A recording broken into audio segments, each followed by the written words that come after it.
Han Li's Wuxia Chronicles. Chapter 2556. So fast. Outside. Ren Xiaolan took the Qinkuan pouch from Qin Feiyang's hands. Looking at the medicinal pills inside, she was immediately stunned. How long had it been? He had actually refined all of them. A day outside was equivalent to 100 years in the castle. Qin Feiyang had been refining pills in the castle for half a year, but only a short time had passed outside. So for Ren Xiaolan, it was unbelievable. Ahem. Qin Feiyang coughed and smiled. I refined these pills before and prepared them for my own use. Since the treasure pavilion needs them, I'll give them to you first. So that's how it is. Ren Xiaolan nodded in realization. Qin Feiyang waved his hand and said, "Go back and report." Okay. Ren Xiaolan nodded, opened the altar, and left. After Qin Feiyang watched Ren Xiaolan leave, he entered the castle again and prepared to cultivate. Fire Lotus asked suspiciously, "You're not going back to the Dragon God Palace? Old Zhao and the others are coming back. Why should I go back now? It'll be troublesome if I have to run out again. I'll wait for them here. When they come back, we'll go back to the Dragon God Palace together." After Qin Feiyang said that, he took out the soul stone and sat cross-legged on the ground to refine it. Fire Lotus also walked out and closed the door. She stood in the castle hall and looked around at the cultivation rooms with a smile in her eyes. Fortunately, the time rules of the Black Tortoise world and the castle were the same. Otherwise, there wouldn't be enough cultivation rooms for a large group of people. However, to be honest, after so many years, not only Qin Feiyang, but even she missed everyone. Soon. Outside, night fell. Qin Feiyang opened his eyes. With a wave of his hand, an image appeared in the void. It was the plains outside in the night. What's the situation? It's already dark. Why haven't they contacted me yet? Qin Feiyang had a trace of suspicion on his face. Lu Xingyang said that he would make arrangements when he returned. There was no need to take so long for such a small matter. Qin Dage, Fire Lotus's voice came from outside. Come in. Qin Feiyang came to his senses and said. Fire Lotus pushed the door open and entered. She looked at the night sky outside and asked suspiciously, "They're not here yet?" No. Qin Feiyang shook his head. What happened? I've already prepared accommodations for them. Why don't you ask them? Fire Lotus said. Residence? Qin Feiyang was stunned. Yeah. So many people can't possibly squeeze into the castle's cultivation room, right? So, I built a dozen more courtyards around the courtyard outside. Fire Lotus smiled. You're really thoughtful. Qin Feiyang smiled and took out an image crystal to send a message to Zhao Tai.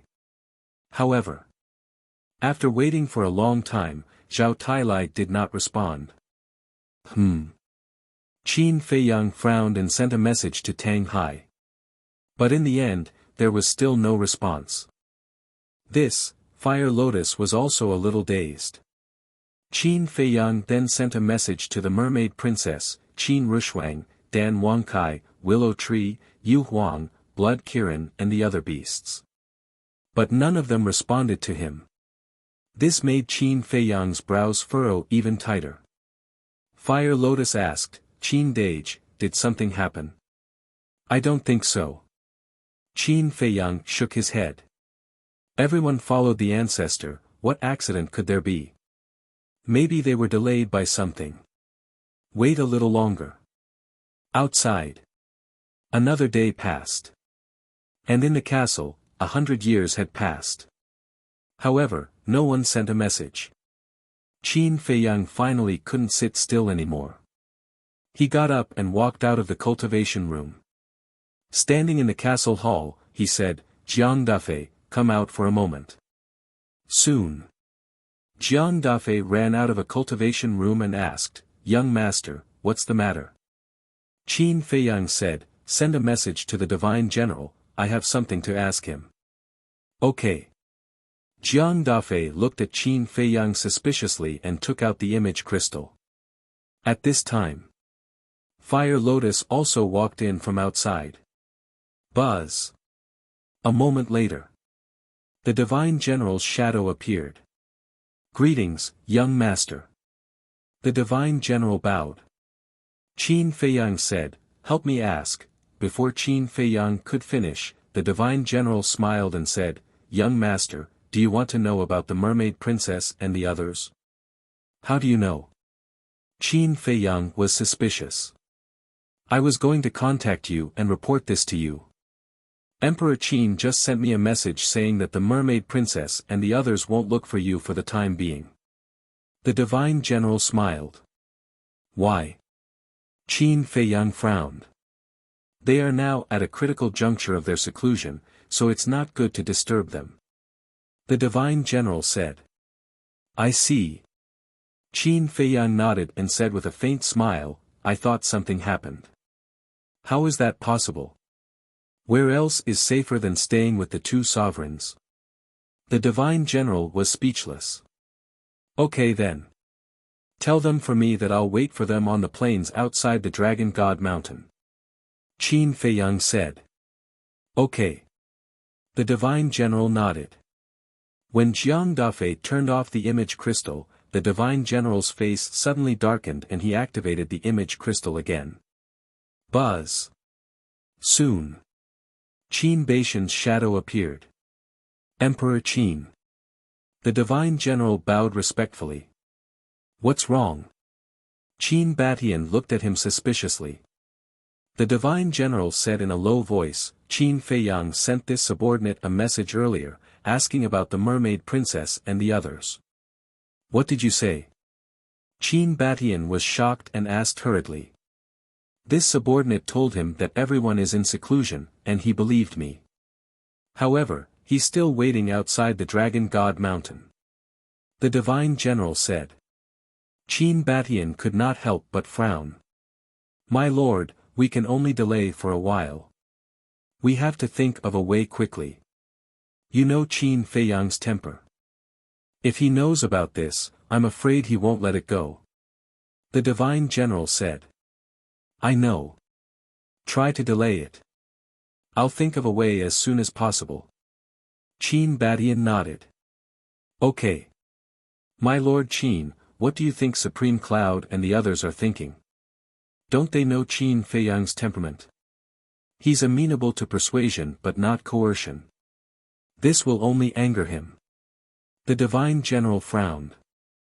"Actually, they really don't know Feiyang.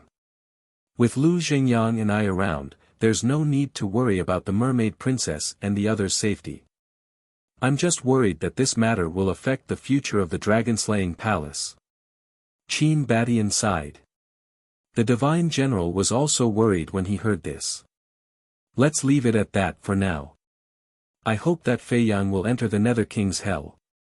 At least it will give me enough time to resolve this matter." Qin Batian shook his head, and the projection quickly dissipated. Sigh. The Divine General put away the image crystal and sighed. He really did not expect that these two sovereigns had their eyes on the Mermaid Princess and the others for a long time. Inside the ancient castle, out of trust for Qin Batian and Lu Zhengyang, Qin Feiyang and Fire Lotus did not suspect anything. Jiang Dafei also went into seclusion in the cultivation room again. Qin Feiyang said a few words to Fire Lotus, then returned to the cultivation room and focused on cultivation. To break through to the Great Divinity stage, one needed to refine 40 billion soul stones. After breaking through to the Great Divinity stage, Qin Feiyang's refining speed increased again. He had calculated carefully. Currently, he could refine about 2,050 soul stones a day. According to the time outside, Qin Feiyang would need to cultivate in seclusion for more than 53,000 years. However, if one day in the ancient castle was 100 years, he would only need about 530 days. 530 days was less than a year and a half. Therefore, he had enough time to break through to the great divinity stage before the Nether King's Hell opened. When he entered the Nether King's Hell, he would spend some time to break through to the consummate divinity stage. Then, he would be able to take the Yin-Yang Chaos Pill. Now that he could refine the Yin-Yang Chaos Pill with 4 dragon-shaped core energies, his chances of breaking through 2 minor realms had greatly increased. If he was lucky, he would be able to break through to the half-step 9th Heavens realm from the perfect divinity stage. As long as he reached the half-step 9th Heavens realm, he would be able to protect himself with the various autark divine arts he possessed, even if he couldn't use any heaven-defying divine artifacts or divine arts. Of course. If his luck was as bad as last time and he only broke through 1 minor realm after taking the Yin-Yang Chaos Pill, he could only blame himself for his bad luck. Time passed quietly just like that. Suddenly, one day, Yi Zhong appeared on the first island. Grandpa. Yi Shui walked out of the cave and hugged Yi Zhong's arm.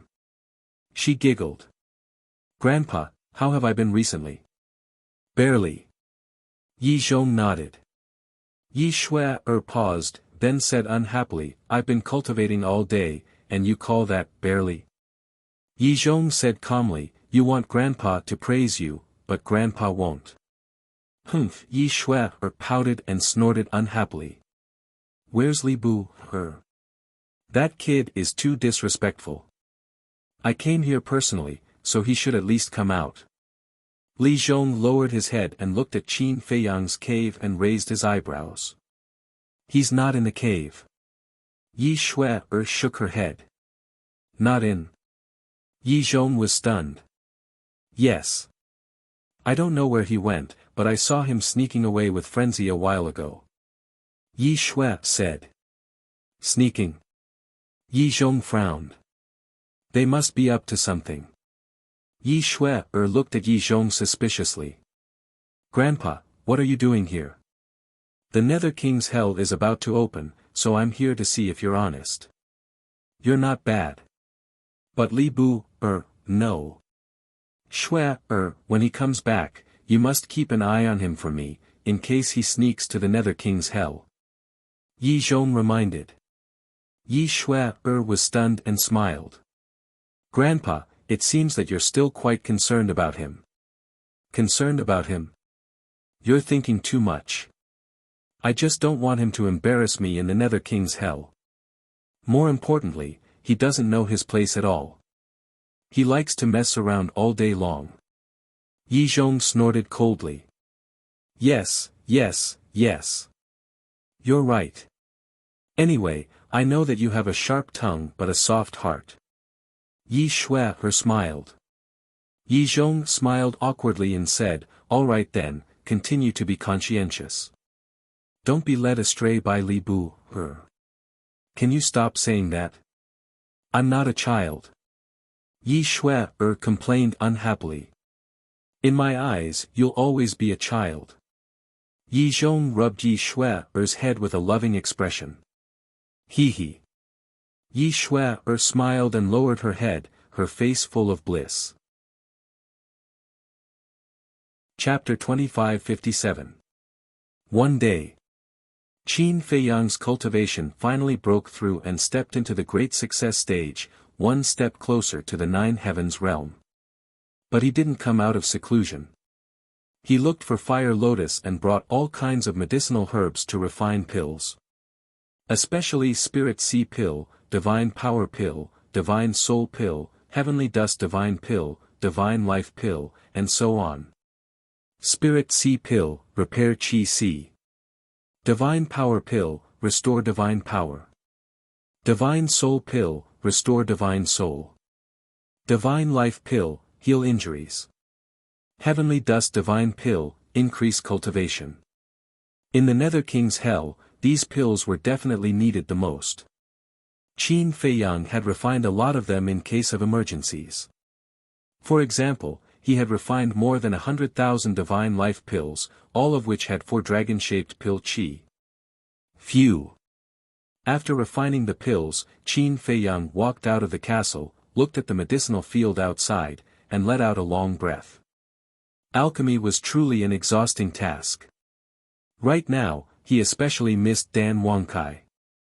If Dan Wangkai was by his side, he wouldn't need to refine pills himself. But after all these years, how much had Dan Wangkai's mental strength grown? And what level of pills could he refine? Strange.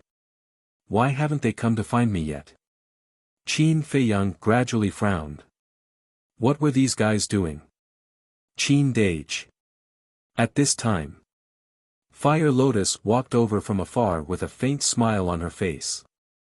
Where did you come from? Qin Feiyang looked up and asked with a smile. Divine Treasury. Fire Lotus laughed. Divine Treasury. Qin Feiyang pondered for a moment and said, why don't we change the time of the Divine Treasury's opening and open it once every 1,000 years, so that you don't have to run around and cause trouble? What's so troublesome about that? Fire Lotus shook her head and said, Qin Dage, I've been thinking about a problem during this time. What problem? Qin Feiyang looked at her suspiciously. In the Nether King's Hell, the moment you use a heaven-defying divine weapon, you will be killed by the power of the natural order. Although that ancient castle is sealed, it's still a heaven-defying divine artifact. If you enter the castle and the castle is exposed, will you be killed by the power of laws? Fire Lotus frowned. This, Qin Feiyang lowered his head. He had never thought about this question before. Fire Lotus asked, why don't you consult Yi Zhong again? Yi Zhong is against me entering the Infernal King's Hell. If I ask him now, he will definitely suspect that I have other thoughts. Do you think he will still tell me? Qin Feiyang felt helpless. Then let Yi Cheng send him a message. Yi Cheng is his younger brother. He can't possibly hide it from him. Fire Lotus said. Yeah. Qin Feiyang patted his head, turned around and entered the castle hall. He shouted, Yi Cheng, come out. Boom. Very soon. The stone door of a cultivation room opened. Yi Cheng walked out in large strides. Qin Feiyang briefly explained the situation. Hearing this, Yi Cheng nodded in realization and took out an image crystal. Qin Feiyang and Fire Lotus retreated to the side. Buzz. Not long later. The shadow of a white-haired old man appeared. It was Yi Zhong. Big brother. Yi Cheng smiled. Yi Zhong looked at the wall behind Yi Cheng and asked suspiciously, where are you? Yi Cheng said, I'm cultivating in seclusion outside. Yi Zhong was slightly taken aback and asked in puzzlement, if you're in closed-door cultivation, then go into closed-door cultivation. Why did you run outside? I'm afraid of being disturbed. Yi Cheng smiled. You're the Deputy Hall Master of the Law Enforcement Hall. Who dares to disturb your cultivation? Yi Zhong shook his head speechlessly and asked, why did you send me a message? Yi Cheng said, I want to inquire about the situation in the Infernal King's Hell. Why are you asking about the Infernal King's Hell? Do you want to go in too? Yi Zhong frowned. How would I dare to go in? I'm just a little curious. Yi Cheng was helpless. Really? Don't tell me Li Bu sent you to inquire about it. Yi Zhong said. Hearing this, Qin Feiyang couldn't help but smile bitterly. He really couldn't hide anything from this old man. Li Bu Yi Cheng pretended to be stunned and asked suspiciously, is he going to the Infernal King's Hell too? He definitely wants to. But I won't allow him to go because no one knows better than me how dangerous the Infernal King's Hell is. With his cultivation level, he'll definitely die if he goes in. Yi Zhong said. Yi Cheng smiled and said, it seems that you're quite concerned about him. Sigh. After all, he saved the old master's life. And he's my disciple. Of course I have to fulfill my duty as a master. Yi Zhong shook his head and said, tell me, what do you want to know? I heard that Qin Feiyang seems to have a spatial divine item. Yi Cheng asked. Yes. His spatial divine item is an ancient castle, and it's a heaven-defying divine weapon. Yi Zhong nodded. If he enters the infernal king's hell and meets you and hides in the castle, won't you be at your wit's end? Yi Cheng was surprised. If he hides in the castle outside, I won't be able to do anything. But if he dares to enter the infernal king's hell, he'll be digging his own grave. Yi Zhong sneered. Yi Cheng was stunned and asked curiously, "Brother, what do you mean?" "There's something you don't know. In the infernal king's hell, even a spatial divine item can't be activated, let alone a heaven-defying divine weapon like the castle." Yi Zhong said. "What? A spatial divine item can't be activated?" Yi Cheng was shocked. Qin Feiyang and Huo Lian couldn't help but be moved. That's right. A spatial divine item can't be used in the infernal king's hell. In other words, the people outside can't enter, and the people inside can't come out. This includes his independent small world. Yi Zhong said. There's actually such a thing. Qin Feiyang's heart trembled. Yi Cheng was also shocked. He looked at Yi Zhong and said, I didn't expect the infernal king's hell to be so terrifying. Of course it's terrifying. Otherwise, why would it be called the infernal king's hell? This is a hellish existence. Yi Zhong said. Yi Cheng asked suspiciously, then why didn't you announce this news to the public? Of course, it's to deal with Qin Feiyang. Yi Zhong smiled. Deal with him? Yi Cheng was stunned. That's right. Think about it. If he enters the infernal king's hell unprepared and suddenly realizes that he can't enter the spatial divine item, what will he do? He will definitely panic. Once a person panics, they will reveal many flaws. The most important thing is, without knowing, he will definitely put a lot of important things in the castle for the time being. For example, pills, soul stones, divine crystals, etc. And in the infernal king's hell, these things are crucial. It can even be said that without these things, it will be difficult for him to survive in the infernal king's hell. When he enters and realizes that he can't take these things out of the castle, won't he be desperate? Yi Zhong smiled. I see. Yi Cheng suddenly understood and smiled. Big brother, forgive me for being blunt, but this seems a little despicable. There's no other way. If you want to deal with this kid, you have to be a little despicable. Yi Zhong shook his head, his face full of helplessness. If there was a way, he wouldn't choose to use such a dirty trick. All right then. I wish you success in your mission. I'll continue to cultivate. Yi Cheng smiled. Okay. Yi Zhong nodded. Yi Cheng turned off the image crystal and looked helplessly at Qin Feiyang, saying, It seems that Big Brother is determined to get rid of you this time. Then let's see if his virtue is 1 foot higher or if my devil is 10 feet higher. Qin Feiyang smiled faintly. Yi Cheng sighed. No matter what, I still hope that you can show mercy. I know. Qin Feiyang nodded. To be honest, he really couldn't bear to kill Yi Zhong. Because this old man, no matter what, was amazing. Take this time for example. If Fire Lotus hadn't thought of this, he would have really entered the infernal king's hell without any preparation. And as Yi Zhong said, he would also put those pills that he prepared in advance in the castle. Then when he entered the infernal king's hell, he would really be in a helpless situation. Fortunately, he had checked this point in advance. This allowed him to be sufficiently prepared.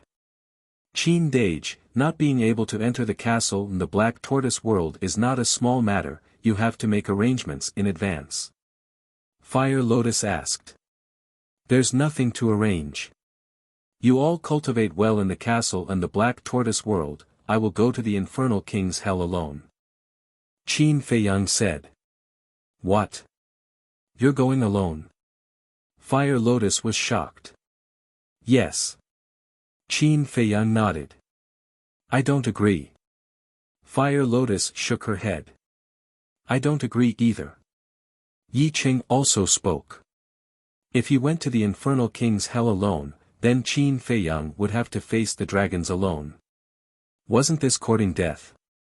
Qin Feiyang looked at the attitude of the two and smiled. This matter is not urgent, wait until the infernal king's hell opens. This was just a delaying tactic to appease the two. At that time, when the infernal king's hell opened and he went in alone, Fire Lotus and the others would be helpless. Because without his permission, no one would be able to leave the Black Tortoise world and the castle. Actually, there was a reason for his decision. Although everyone followed him and could take care of each other, because of the power of the rules of the infernal king's hell, Fire Lotus, Feng Daji, Hua Yi, and the five-clawed golden dragon all had to suppress their cultivation to the nine-heaven realm. To be honest, if Fire Lotus and the others suppressed their cultivation to the nine-heaven realm, they wouldn't be able to help at all. Not to mention people like Li Changhe and Wang Daoyuan. So, since everyone was in danger, he might as well go in alone without any worries and fight with the dragons. However, Fire Lotus and Yi Cheng weren't stupid either. They didn't believe Qin Feiyang's nonsense at all. When Qin Feiyang returned to the cultivation room, the two of them gathered everyone. There was Frenzy, Wang Daoyuan, Li Changhe, Feng Daji, Jiang Dafei, Lei Bing, and Wang Qi. There was also the White-Eyed Wolf, the Big Black Wolf, and the Black Panther brothers. What's wrong? Frenzy looked at Fire Lotus and Yi Cheng in confusion. Sigh. Fire Lotus sighed and explained the situation in detail. After hearing it, except for Frenzy and the White-Eyed Wolf, everyone was unanimously against it. Going to the Infernal King's hell alone. What a joke. Brother Wolf, you have the best relationship with Qin Dage, why don't you talk to him? Fire Lotus turned to look at the silent White-Eyed Wolf and said. Don't you know little Qin Zi's stubborn temper? Once he makes a decision, even 10 cows can't pull him back. White-Eyed Wolf pinched his nose and said indifferently. Big Black Wolf frowned and said, Boss Wolf, why don't you look worried at all? Worried about what? He's not a child. Don't worry about it. Don't disturb my cultivation. That's it. White-Eyed Wolf waved his paws and returned to the cultivation room. I thought it was something big, but it turned out to be this trivial matter. What a waste of time. Frenzy said indifferently and returned to the cultivation room without looking back. What do these two guys mean? Everyone couldn't help but frown. Looking at the indifferent attitude of Frenzy and White-Eyed Wolf, they couldn't help but feel angry. Only Fire Lotus looked at the backs of Frenzy and White-Eyed Wolf thoughtfully. Chapter 2558. In the blink of an eye. There were only 2 days left before the opening of the Nether King's Hell. Ever since returning to the cultivation room, Qin Feiyang had been cultivating. Although there was still a long way to go before he could break through to the perfected Paragon God realm, he could improve as much as he could. Everyone came to find him more than once. But every time, Qin Feiyang would send them away with, we'll talk about it later. At this moment, although there were still 2 days before the opening of the Nether King's Hell, there was already a sea of people outside the plain. Everyone was looking forward to it. These people's cultivation bases were not low, at least above the Paragon God realm. Only a few people were divine lords. As for war gods, none of them were seen. Because in a place like the Nether King's Hell, not to mention war gods and divine lords, even Paragon gods would find it difficult to protect themselves. Although treasures were important, their lives were more important. Therefore, although many people were eager to enter the Nether King's Hell, they knew their limits and were unwilling to take the risk. Dong! This morning, there was a knock on the door. Persuading me again? Qin Feiyang opened his eyes, full of helplessness. He looked at the stone door and said, come in. The stone door opened. A man and a wolf swaggered into the cultivation room. It was the White-Eyed Wolf and the madman. The White-Eyed Wolf's cultivation had already broken through to the perfected Paragon God realm. Because it had been in seclusion all this time. The madman's aura was also close to the perfected paragon god realm. Rare guests. Qin Feiyang stood up and looked at them. During this time, only the madman and the white-eyed wolf hadn't come to persuade him. The madman closed the stone door and said, "Don't misunderstand, we're not here to persuade you." "Then why are you here?" Qin Feiyang looked at them suspiciously. "Hey!" The white-eyed wolf chuckled. The madman also smiled but didn't say anything. Looking at the expressions of the man and the wolf, Qin Feiyang seemed to understand what they meant. He shook his head and said, "No." The white-eyed wolf said, "We're not here to discuss it with you." "That's right. We're here to officially inform you." Madman nodded. Qin Feiyang could not help feeling a headache as he said, "What the hell are you guys thinking? Isn't it good to stay here and cultivate quietly?" "Of course it's good to stay here and cultivate. 100 years in a day. When you come out of hell, we might have already stepped into the imperishable realm." The white-eyed wolf said. Qin Feiyang frowned, "Then why did you go to hell?" "I'm here to join in the fun." The white-eyed wolf said. Qin Feiyang's mouth twitched. Cough, cough. "Let's be serious. I have to go to the hell of the underworld king." Madman said. "Why?" Qin Feiyang was suspicious. What puzzled him the most was the pattern between the white-eyed wolf's eyebrows. The pattern was blood-red in color, resembling the wings of a fiery phoenix. It gave off a mysterious feeling. Qin Feiyang had asked about these changes before, but the white-eyed wolf had always been mysterious. "In short, I'm like a madman. I have to go to the hell." The white-eyed wolf said. "Okay. You are all my masters. You can do whatever you want." Qin Feiyang said helplessly. "Then let's discuss, what should we prepare?" The white-eyed wolf chuckled. "I've already prepared the pills. Even if the two of you go together, it's enough. Now we only lack the soul stones and divine crystals. But the fire lotus is guarding the medicine field every day. These soul stones and divine crystals are really not easy to deal with." Qin Feiyang rubbed his head. The white-eyed wolf said, "Isn't that simple? Brother and madman will send her away." Bang! But at this moment, the stone door was kicked open. The two men and one wolf hurriedly looked over and saw Fire Lotus walking in angrily, saying angrily, "You guys are really something, joining hands to scheme against me." The two men and one wolf were a little embarrassed. "Enough. I know your temper. It's useless even if I keep an eye on you. I'll go prepare the soul stones and divine crystals for you later, but you have to promise that you must survive." Fire Lotus said helplessly.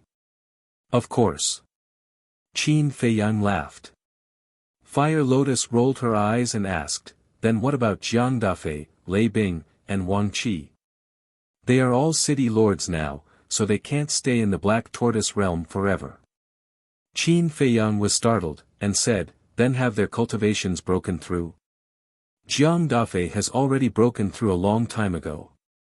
As for Lei Bing and Wang Qi, they are still a little short. It should only be a few decades." Fire Lotus said. "A few decades doesn't matter. Anyway, there are still 2 days. 2 days outside is 200 years in the ancient castle. It's enough for them to break through. When they break through, remember to help them open the door to their potential." Qin Feiyang said. "I know." Fire Lotus nodded and said, "There's also Hua Yi and the 5-clawed golden dragon. Call them back as well. I'll send a message to them later." Qin Feiyang smiled. "All right then."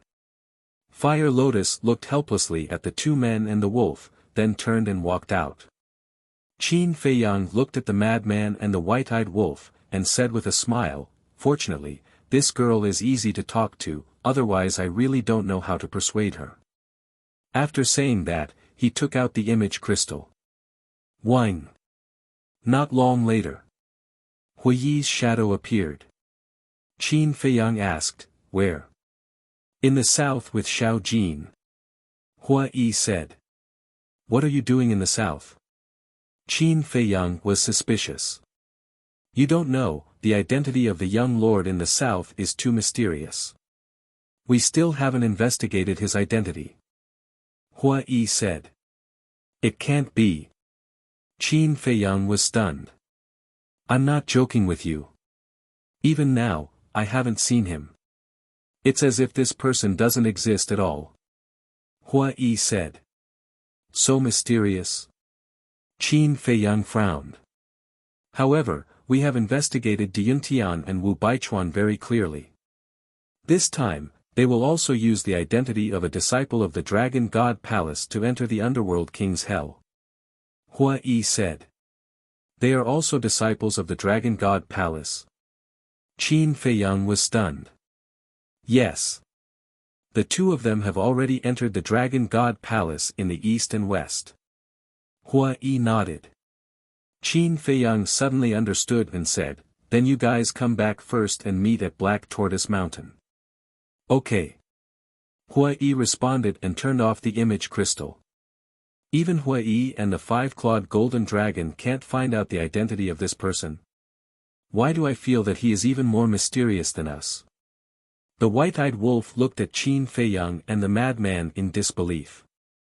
This person is the representative of the old ancestor. You don't have to worry too much about him. As for Diyuntian and Wu Baichuan, I was worried that I wouldn't have a chance to deal with them. I didn't expect that they would take the initiative to come to me." Qin Feiyang sneered. At that time, you don't even need to do anything. This brother will help you deal with them." The white-eyed wolf laughed wildly. "You?" Qin Feiyang shook his head. "What? Looking down on this brother? Let me tell you, little Qin Zi. If I don't open the slaughter domain, you may not be my opponent." The white-eyed wolf said proudly. "Really?" Qin Feiyang was surprised. "Nonsense. When has this brother ever lied to you?" The white-eyed wolf glared at him. Qin Feiyang looked at the white-eyed wolf with a face full of surprise. With such confidence, it seemed that when this fellow became a god, he might have really obtained some kind of great fortune. The white-eyed wolf urged, "Hurry up, refine a yin and yang chaos pill. This brother wants to break through to the half-step ninth heaven realm." Break through to the half-step ninth heaven realm? Qin Feiyang was stunned, but then he thought of the white-eyed wolf's current cultivation and understood. This fellow had already broken through to the perfection stage, and could indeed break through to the half-step ninth heaven realm. However, whether or not he could successfully break through to the half-step ninth heaven realm would depend on his luck. "Don't worry. Brother's luck is definitely not a problem." The white-eyed wolf clamored. "Arrogant. If you don't succeed later, I'll see how you cry." Qin Feiyang snorted coldly, then left the castle and entered the medicinal field. Chapter 2559. After finding a set of herbs for the yin-yang chaos pill, Qin Feiyang prepared to return to the castle. But he suddenly stopped. After entering the Nether King's Hell, he could no longer enter the castle and the Black Tortoise world. Then he and Frenzied would have to prepare the yin-yang chaos pill and supreme nirvana pill in advance. Thinking of this, Qin Feiyang entered the medicinal field again and found a dozen sets of herbs before returning to the castle. He and Frenzied naturally didn't need so much. But it was better to be prepared. Whoosh! A moment later, a yin-yang chaos pill was produced. The white-eyed wolf anxiously ran up, grabbed the pill and stuffed it into his mouth. Qin Feiyang retreated to the side and glanced at Frenzied. "Do you think it will be as lucky as last time?" "Last time?" Frenzied was taken aback and rolled his eyes at Qin Feiyang. "I wasn't there last time, okay? But I heard Big Black Wolf and the others talk about that matter. Maybe the white-eyed wolf's character is really better than yours." "Not necessarily. Qin Feiyang said. Besides, there are 4 dragon-shaped core qi now. With a 40% success rate, as long as it isn't too unlucky, it shouldn't be a problem. Frenzied said. Boom. While they were talking, the white-eyed wolf's aura soared. In less than 10 breaths, it forcefully broke through to the perfection paragon. But it didn't stop. Its aura was still soaring. Boom. Suddenly, a muffled sound exploded in the white-eyed wolf's body. The corner of Qin Feiyang's mouth twitched. This guy was really lucky, successfully breaking through 2 small realms again. Sometimes, you really have to believe in a person's character. The white-eyed wolf withdrew his aura. He looked at Qin Feiyang and laughed complacently. Then, he rushed out of the cultivation room like a wisp of smoke and shouted, Huo Yan, quickly come and help this brother open the door of potential. Not bad. Before entering the Nether King's hell, break through to the half-step 9th heaven realm. In the future, we have to curry favor with it, lest it abandons us in the Nether King's hell. Frenzied said. Qin Feiyang shook his head and smiled bitterly. Indeed. If the Nether King's hell couldn't activate the heaven-defying divine arts, then the heaven-defying divine arts he and the mad scientist had were useless. Even a half-step 9 heavens realm cultivator was enough to take their lives. Therefore, the fact that the white-eyed wolf had broken through to the half-step 9th heavens realm was a timely help to them. However, with the white-eyed wolf's shameless personality, he would definitely torment them on purpose once they entered Hades' hell. While there's still time, I'll go into seclusion and cultivate for a while. Remember to call me when the time comes. Madman said. All right. Qin Feiyang nodded. After the madman left, Qin Feiyang waved his hand and an image appeared in the air. The screen showed the scene of the plains outside. Looking at the endless sea of people, Qin Feiyang couldn't help but shake his head. So many people rushed in one after another, but in the end, how many people would be able to come out alive? After dispelling the image, Qin Feiyang drove the ancient castle away from the plains and appeared in a secluded place. He then activated the altar and rushed towards Black Tortoise Mountain. Black Tortoise Mountain. It was incomparably quiet. When Qin Feiyang rushed over, Hua Yi and the 5-clawed golden dragon were already waiting. Hua Yi asked, Are you really going to Hades' hell? Yes. Qin Feiyang nodded and laughed, You guys don't have to join in the fun. I hope that when I come out of Hades' hell, you guys will have already broken through to the small success stage of the immortal realm. What do you mean? Hua Yi was suspicious. To tell you the truth, after entering Hades' hell, I won't be able to enter the ancient castle and Black Tortoise world, and you guys won't be able to come out of the ancient castle and Black Tortoise world. Qin Feiyang said. So it's like that. Hua Yi nodded in realization, and then hurriedly said, Wait, then aren't you alone? Qin Feiyang laughed, I'm not alone, there's still the madman and the white-eyed wolf. Madman, Hua Yi muttered and sent a sound transmission, Madman can indeed make a trip to Hades' hell. This child's talent is extraordinary, if he is tempered, he will definitely become a great person. Qin Feiyang nodded. When the 5-clawed golden dragon heard this, he gave Hua Yi a look and said, Then let's not go to Black Tortoise World and the ancient castle. Hua Yi was slightly stunned, but he immediately understood and nodded with a smile, Yes, yes, yes, it's boring to cultivate all day, that. Qin Feiyang, lend us your space-time gate. What for? Qin Feiyang looked at the two of them suspiciously. Don't worry about it.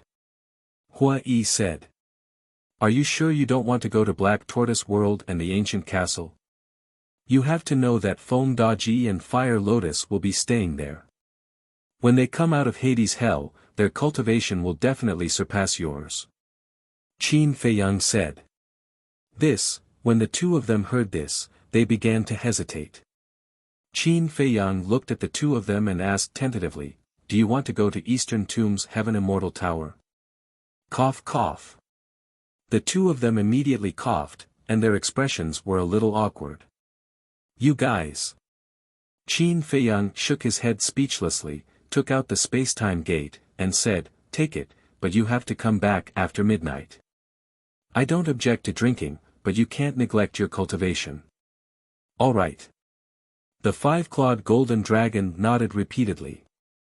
Hua Yi also chuckled, grabbed the space-time gate, and quickly opened it, then ran in with the five-clawed golden dragon. Qin Feiyang shook his head and laughed. These two fellows were really a match made in heaven.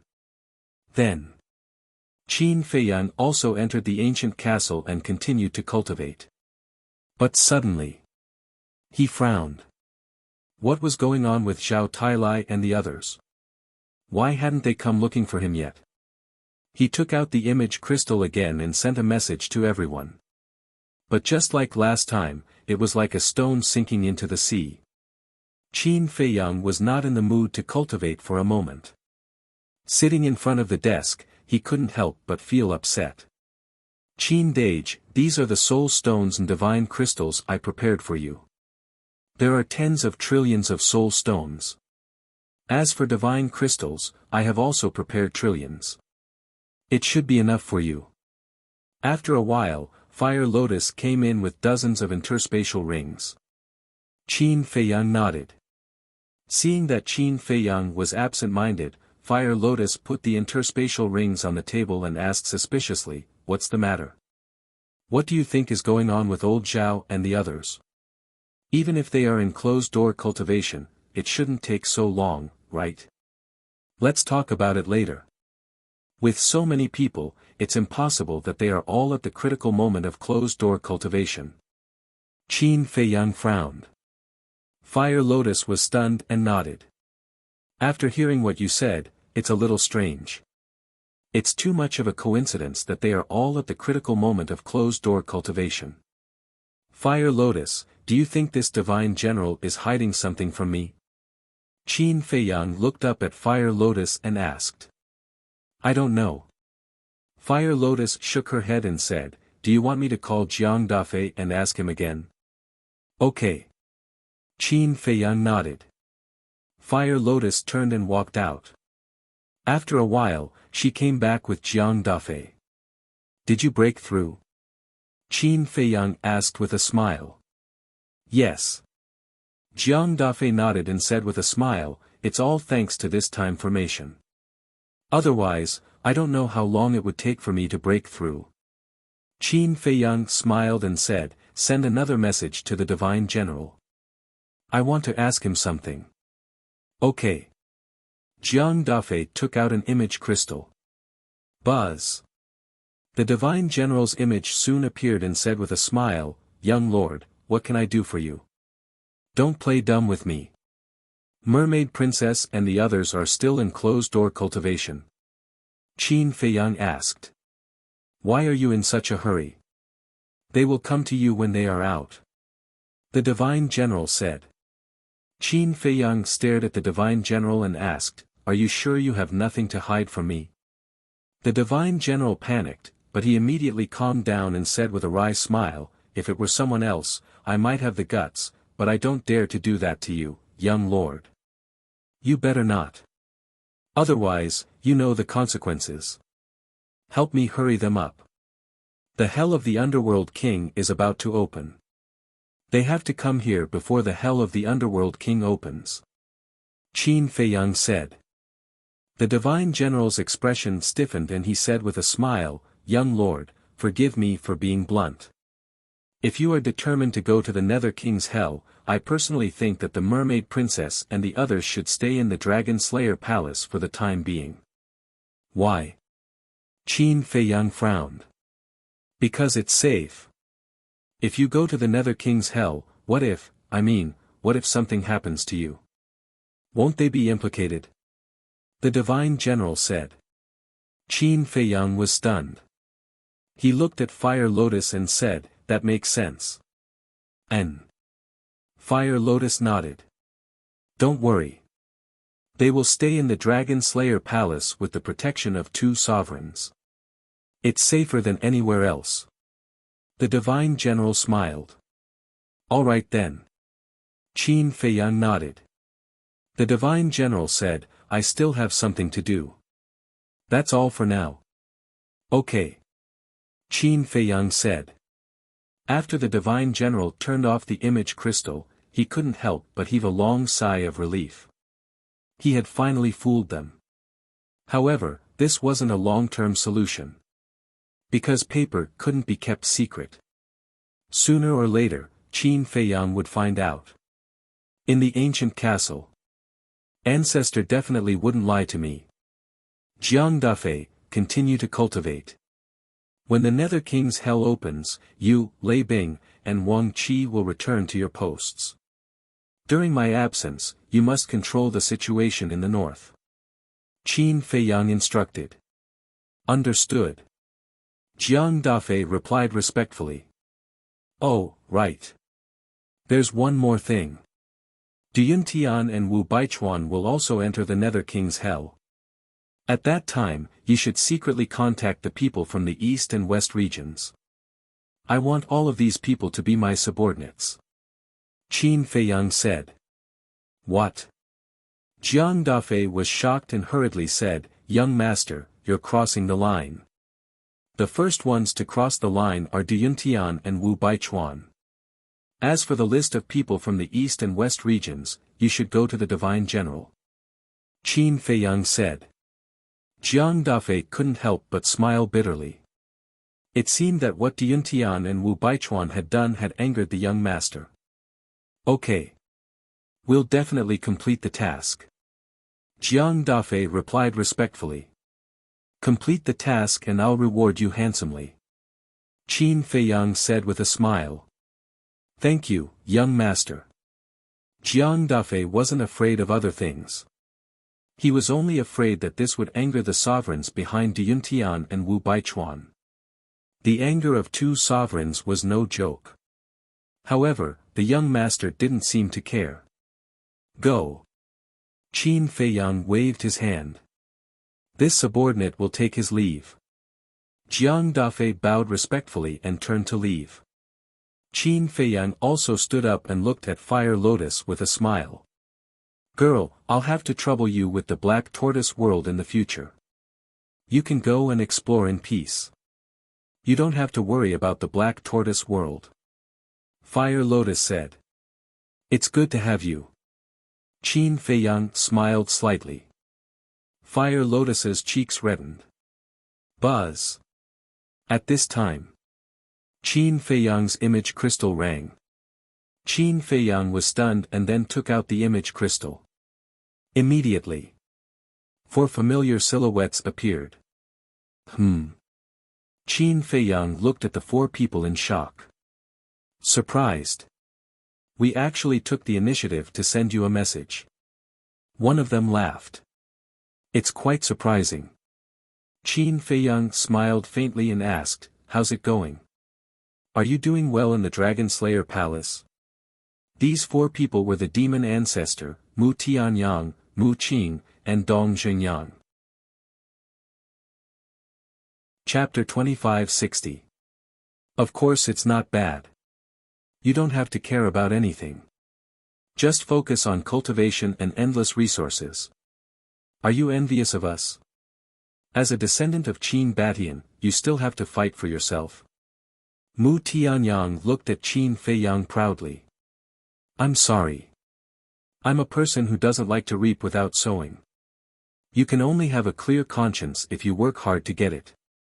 If you send me a message to show off to me, I'm afraid you'll be disappointed. Qin Feiyang said lightly. Huh, Mu Tianyang laughed and said, After so many years, you're still so arrogant. After so many years, aren't you still the same? Qin Feiyang said with a faint smile. Do you have to be stubborn to the end? Mu Tianyang's face darkened. Am I? Qin Feiyang was a little innocent and said with a smile, I'm just telling the truth. Mu Tianyang rolled his eyes. The demon ancestor looked at the two of them and said helplessly, After so many years, can't you two talk calmly? Is there any meaning in this? Not interested. Qin Feiyang shook his head. I'm not interested either. Mu Tianyang pursed his lips and said with a teasing smile, but there's something you'll definitely be interested in. Is that so? Qin Feiyang didn't think much of it. The demon ancestor said, on this matter, Mu Tianyang really didn't lie to you.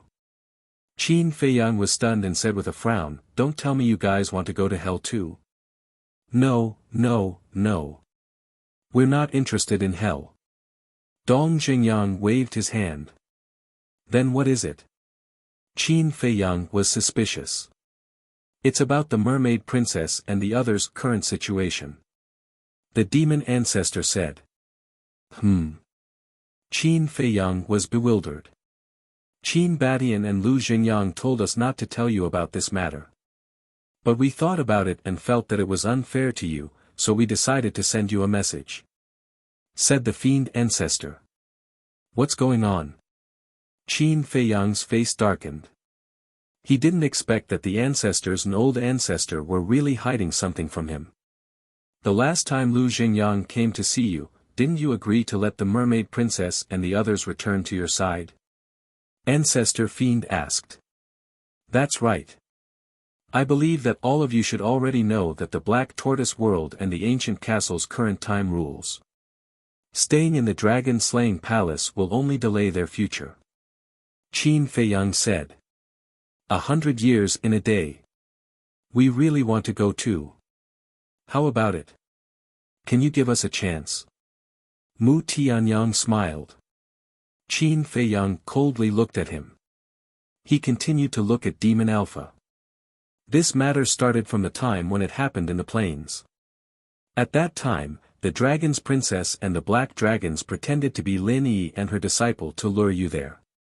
But in the end, they suffered a great loss in the hands of you and Hui Yi. Not only were the bodies of the black dragons and the other 3 destroyed, but even the Sunset Divine Bow and the other 4 heaven-defying divine artifacts fell into your hands. This is naturally a great joy for Qin Batian and Lu Jingyang. But for the other 2 sovereigns, this is undoubtedly a wake-up call. Your rise can no longer be stopped. You should already know the situation of the dragon-slaying palace. The 4 sovereigns are divided into 2 factions. The 2 factions have always been in a state of balance. However, your rise has undoubtedly broken this balance. Therefore, not only do the dragons regard you as their confidant, but the other 2 sovereigns also feel a strong threat from you. Ancestor Fiend sighed. I already expected this to happen.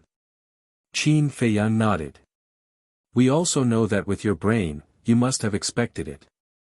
But there are some things that you can't stop. After the other 2 sovereigns felt the threat from you, they began to plan how to get rid of you. However, with Qin Badian and Lu Jingyang, they won't really do anything to you. So, they thought of a compromise to weaken your strength. Ancestor Fiend said. Weaken my strength? Qin Feiyang raised his eyebrows. Yes. What really scared them was the kill formula, the Sunset Divine Bow and the other 10 heaven-defying divine artifacts. But the kill formula is your own divine art. It's inconvenient for them to snatch it. So, they targeted the Sunset Divine Bow and the other 10 heaven-defying divine artifacts. As long as they can get these 10 heaven-defying divine artifacts from you, your strength will be greatly weakened. Ancestor Fiend said. Hearing this, Qin Feiyang vaguely had an answer in his heart. He said, they want to use the mermaid princess and the others to get me to hand over the 10 heaven-defying divine artifacts. That's right. They had this plan a long time ago, so they have been secretly monitoring the mermaid princess and the others. Because they all know that you care about them. Only they can make you hesitate, so the 2 sovereigns will definitely not let them return to you easily. Just when Lu Jingyang returned to the dragon-slaying palace and found them, these people finally took action. Ancestor Fiend sighed. Qin Feiyang clenched his hands and asked, what happened to them? Don't worry about that. With Qin Badian and Lu Jingyang, even if they took action, they wouldn't dare to really hurt the mermaid princess and the others. They just imprisoned them and negotiated with Qin Batian and Lu Xingyang. Give them the 10 heaven-defying divine artifacts in exchange for the freedom of the mermaid princess and the others. Otherwise, they will be imprisoned forever. Qin Batian and Lu Xingyang have been negotiating with the other 2 sovereigns for the past 2 years. But these 2 sovereigns have never relented. It seems that they are determined to drag this out with us. Ancestor Fiend said. These damn things. Qin Feiyang clenched his hands tightly, a cold light flashing in his eyes. Don't blame Qin Batian and Lu Xingyang for this. They only knew about it when the 2 sovereigns took action. You know Qin Baishan's character. He always looks at the big picture, so he didn't tell you. And he also knows your temper. Once you know about this, you will definitely make a scene. Ancestor Fiend said. Qin Feiyang said in a deep voice, where is the dragon-slaying palace? Ancestor Fiend and the others looked at each other and shook their heads with bitter smiles. Sure enough. This matter couldn't be known to Qin Feiyang. Tell me the location of the dragon-slaying palace, and I will let you enter the castle to cultivate. Qin Feiyang said. Mu Tianyang's heart skipped a beat. He turned to look at Ancestor Fiend and Dong Xingyang. Your offer is really tempting, but we can't tell you the location of the dragon-slaying palace. Because once you break into the dragon-slaying palace and have a falling out with the 2 sovereigns, you will definitely alarm the dragons. In this way, Qin Batian and Lu Xingyang's efforts over the years may be destroyed. Ancestor Fiend shook his head. You have really become a nice guy. Mu Tianyang stared at Ancestor Fiend with dissatisfaction. We can't ruin the big picture. Ancestor Fiend smiled faintly. After pondering for a while, he looked at Qin Feiyang and said, however, I can tell you the identities of the other 2 sovereigns. Ah. Mu Tianyang, Mu Qing, and Dong Xingyang looked at Ancestor Fiend in shock. Didn't he just say that they couldn't ruin the big picture?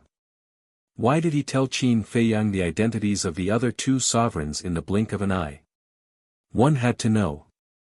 The identities of these 2 sovereigns were more important than the location of the dragon-slaying palace. Tell me. Qin Feiyang stared at Ancestor Fiend. Ancestor Fiend smiled and said, then, does your offer still count? Yes. As long as you tell me, I will immediately give you my current coordinates. Qin Feiyang nodded. Ancestor Fiend said, you have already met one of these 2 sovereigns. Met him?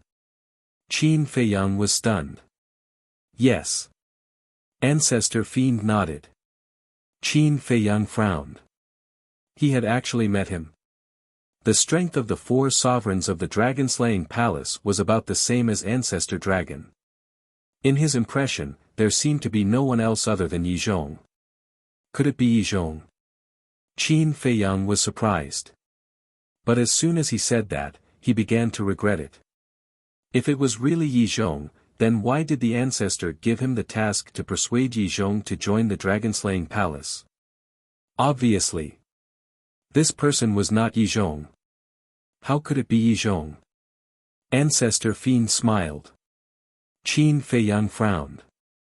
If it was not Yi Zhong, then who else could be compared to Ancestor Dragon? Wait. Could it be him? The figure of a young man in a fiery robe appeared in Qin Feiyang's mind. The Beast Emperor of the Internal Sea. This person's cultivation was similar to Yi Zhong's, similar to Ancestor Dragon's. Moreover, the task given to him by the ancestor was only to persuade Yi Zhong to join the dragon-slaying palace, but not to persuade the Beast Emperor to join the dragon-slaying palace. From this, it could be seen. One of the 4 sovereigns of the dragon-slaying palace should be this Beast Emperor. It seems that you have already thought of it. That's right. This sovereign hidden in the dark is the Beast Emperor who rules the internal sea. Ancestor Fiend said.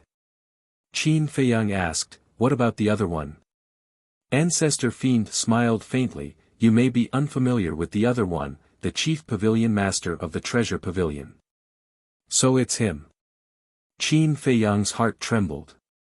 Ancestor Fiend said, "Don't underestimate her, she is still a woman. Whether she is a man or a woman, if she provokes me, she will become a dead person." Qin Feiyang sneered. "Ha, domineering." Ancestor Fiend laughed loudly. "I mean what I say. Right now, I am at the Black Tortoise Mountain outside the Holy Dragon City, come and meet me." After Qin Feiyang finished speaking, he gave the four of them the coordinates.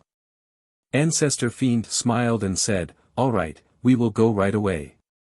Qin Feiyang was slightly taken aback and asked, "So fast, aren't you going to tell the ancestors? Is there a need for that?" Ancestor Fiend smiled slightly, and the shadows of the four people dissipated.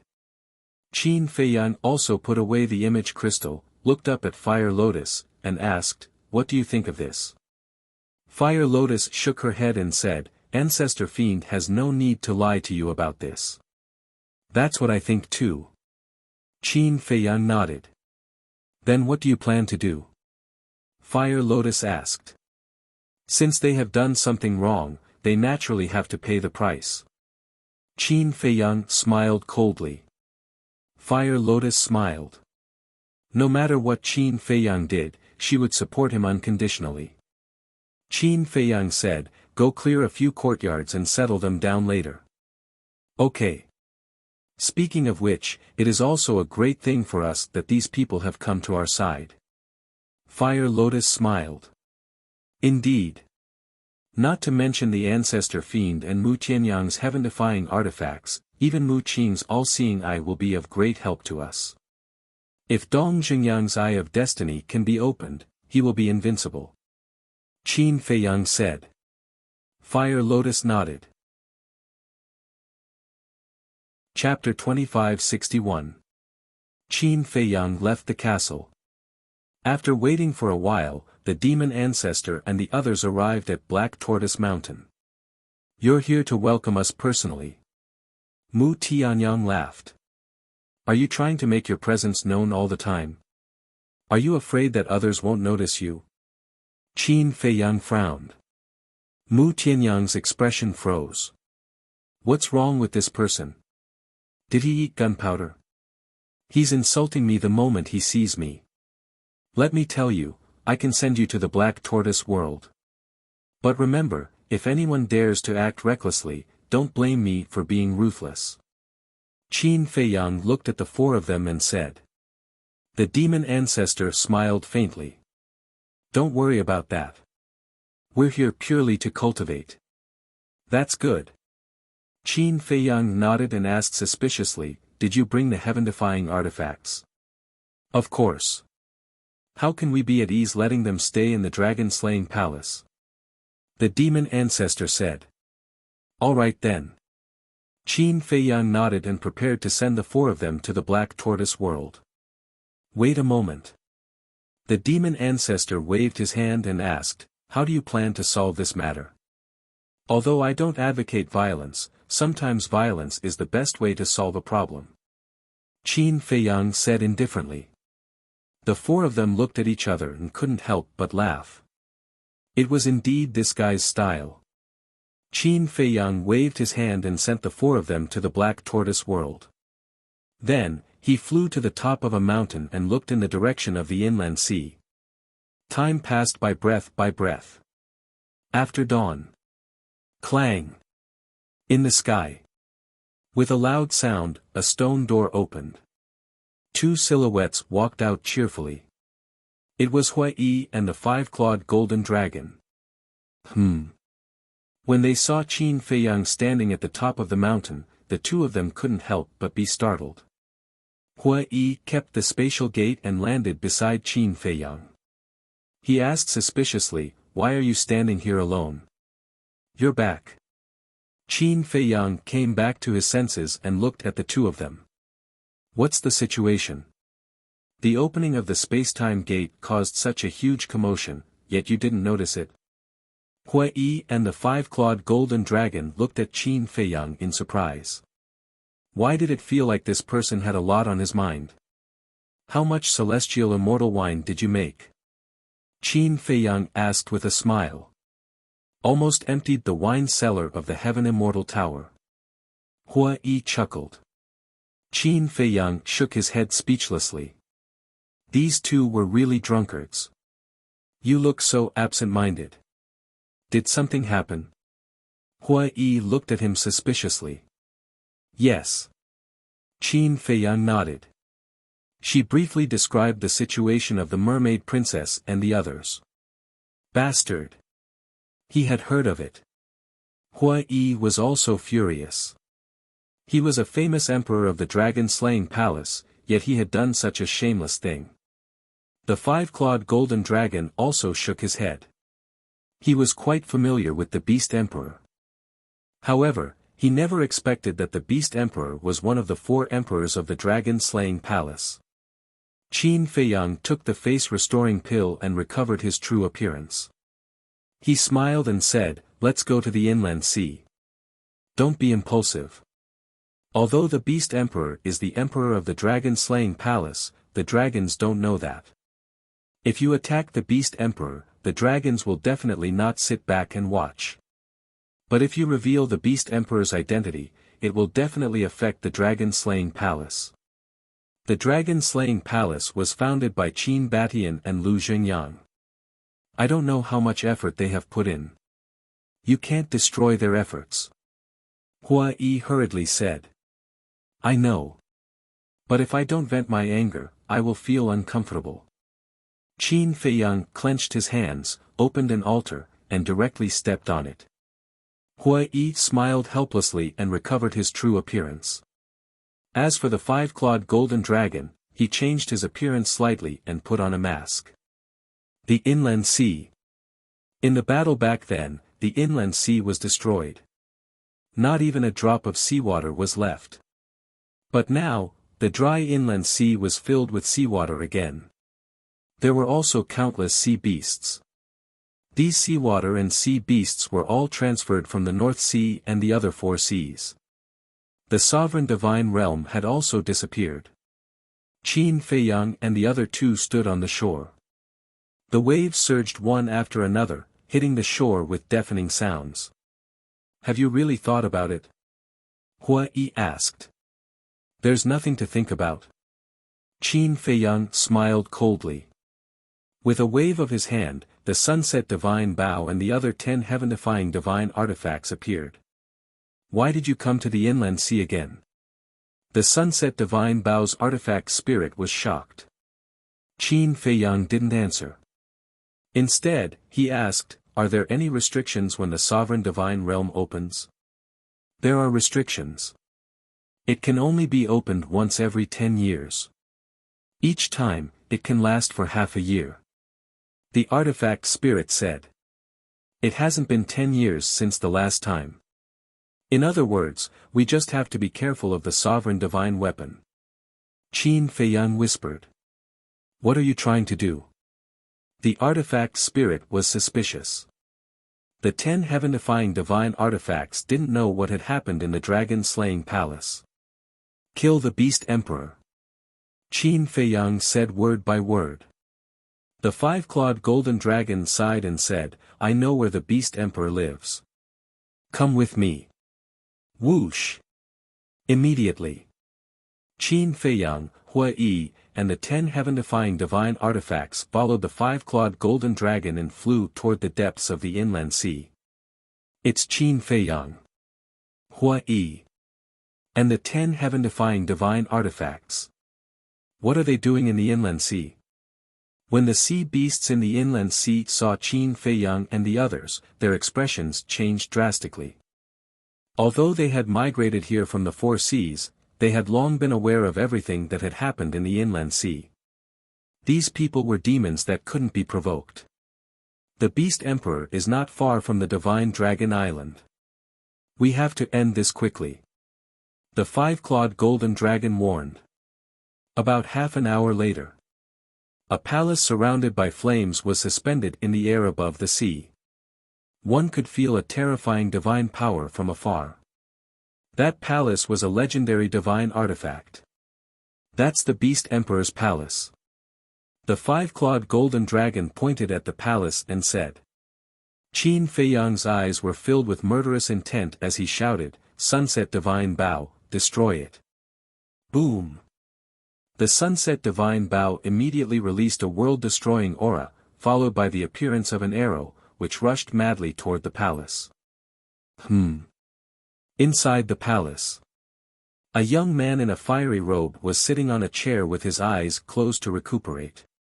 Just as the Sunset Divine Bow was released, the young man in a fiery robe suddenly opened his eyes and rushed out of the palace without hesitation.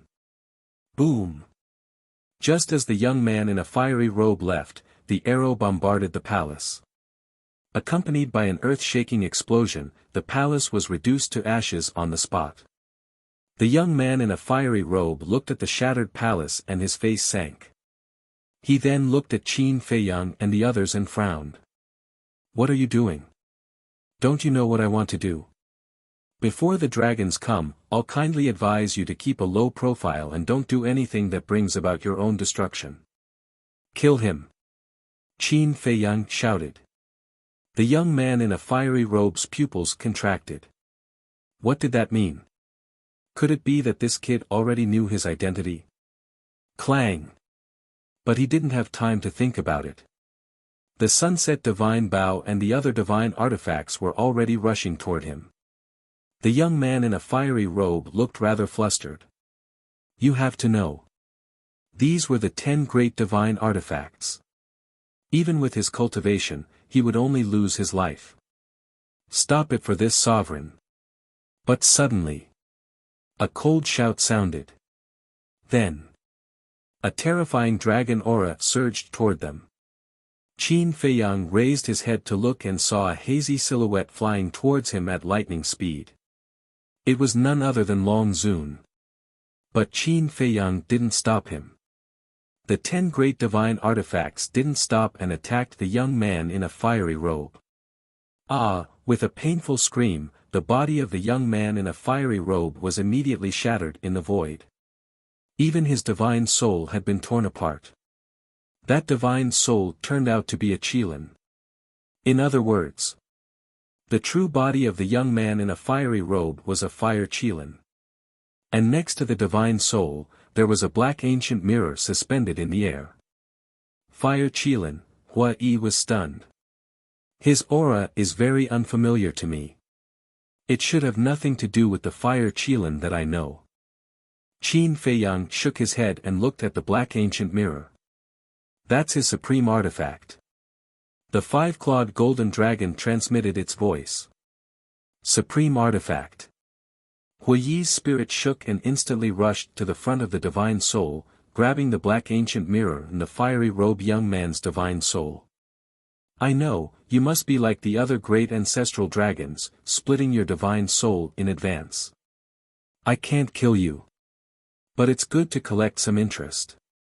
Hua Yi chuckled and suddenly clenched his 5 fingers. The divine soul was immediately annihilated. But the black ancient mirror in his hand was still struggling. Obviously, as Hua Yi expected, the beast emperor didn't die. At this moment, it was activating the black ancient mirror, trying to break free from Hua Yi's clutches.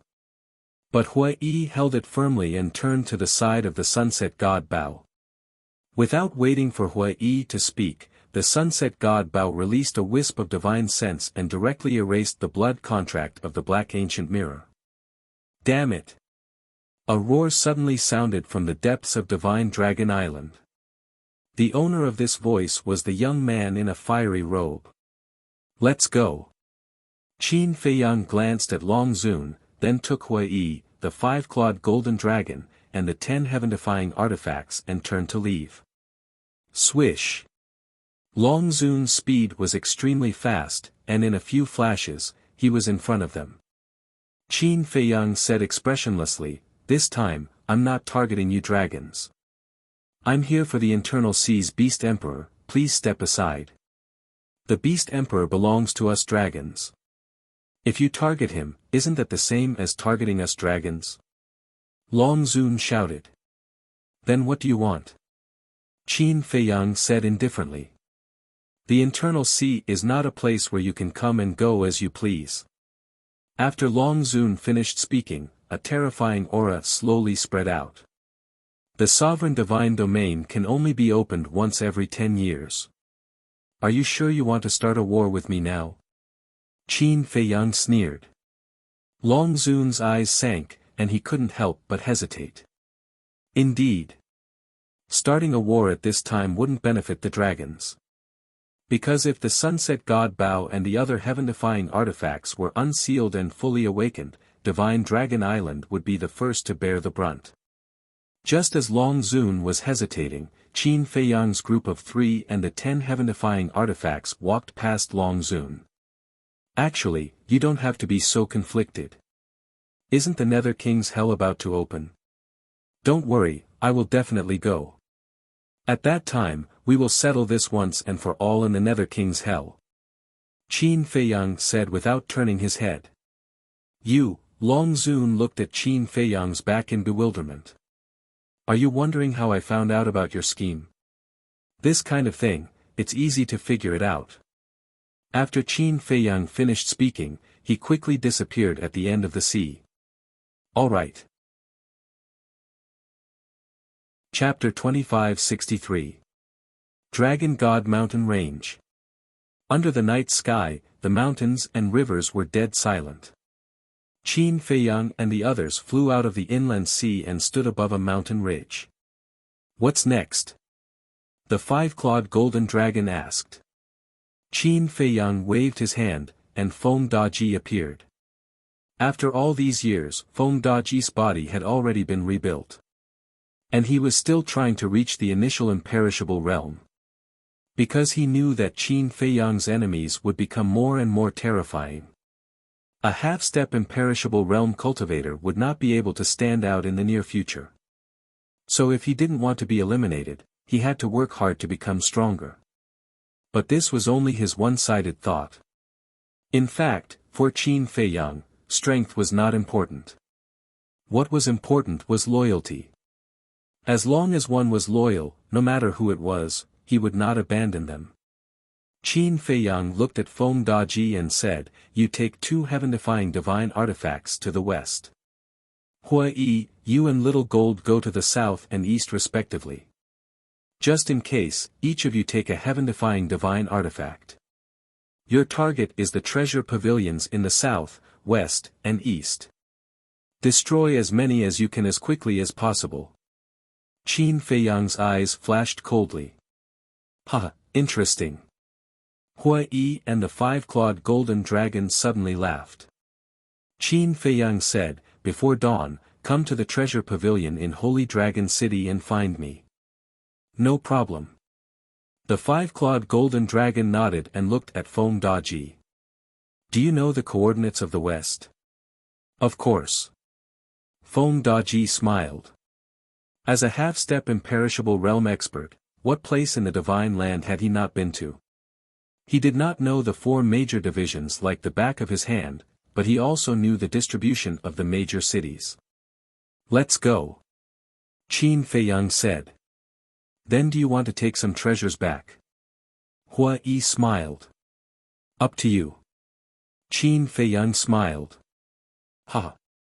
Hua Yi laughed, grabbed the golden sword, and opened the altar to leave. The 5-clawed golden dragon glanced at the remaining 9 divine weapons. Finally, his eyes locked onto the blood-red dagger. He smiled sinisterly and said, I like you better. I also admire you. The artifact spirit grinned ferociously. The 5-clawed golden dragon grabbed the crimson dagger and started to leave the altar. Feng Daji looked at the bronze halberd and the black iron fan. He cupped his hands and said, please take care of me. With a clanging sound, the 2 heaven-defying divine weapons disappeared into Feng Daji's Qi Si. Young master, let's go. Feng Daji looked at Qin Feiyang and said. Qin Feiyang said, do you know why I gave you 2 heaven-defying divine tools? I know. It's because my cultivation is weaker than Hua Yi and the 5-clawed golden dragon. Feng Daji said. Not bad. So you have to be careful. It's best if the treasure pavilion can be destroyed, but if not, don't force it. Your own life is the most important thing. If it reaches a point of no return, there's no harm in unlocking the seal on the heaven-defying divine artifact. Qin Feiyang said. Yes. Feng Daji respectfully replied, this subordinate will definitely not disappoint young master's expectations. With that, Feng Daji also opened an altar and disappeared from Qin Feiyang's sight. What about us? The Sunset Divine Bow's artifact spirit asked. Don't be idle. Go to the treasure pavilions of the major cities in the north. As for me, I'll go to the treasure pavilion of the Holy Dragon City and have some tea. Qin Feiyang smiled. Understood. The Sunset Divine Bow's artifact spirit smiled and said, brothers, let's go. Clang. The 6 divine artifacts immediately turned into streams of light and disappeared into the horizon. Beast Emperor, Chief Pavilion Master, although I can't expose your identities, I have 10,000 ways to make you regret it. Qin Feiyang smiled coldly, opened an altar, and disappeared without a trace. Divine Dragon Island. Somewhere. The ancestral dragons surrounded the fire-clothed youth. But at this moment, the fire-clothed youth was just a wisp of divine consciousness. Why did he want to kill you? The ancestral dragons looked at the fire-clothed youth in puzzlement. How would I know why he went crazy? The fire-clothed youth said angrily. But in his heart, he was very clear. It was just that he couldn't figure out how Qin Feiyang knew. Could it be that Qin Batian and Lu Xingyang leaked the secret? But that couldn't be right.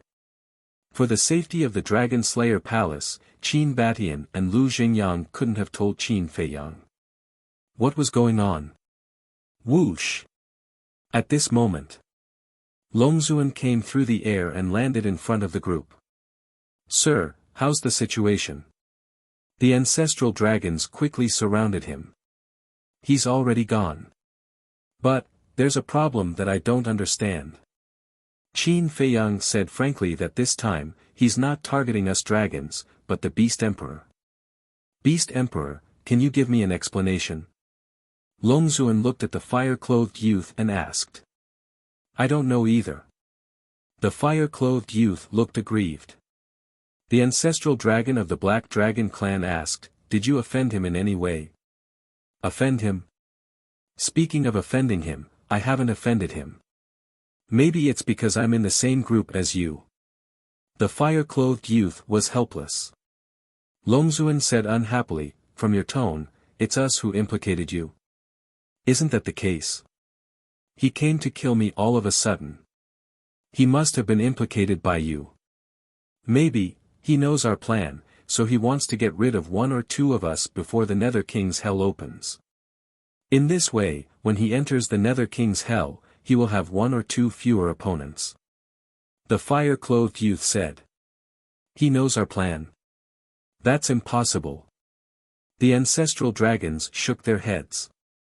No. He does know. He also said that he wants to settle things with us in the Nether King's Hell.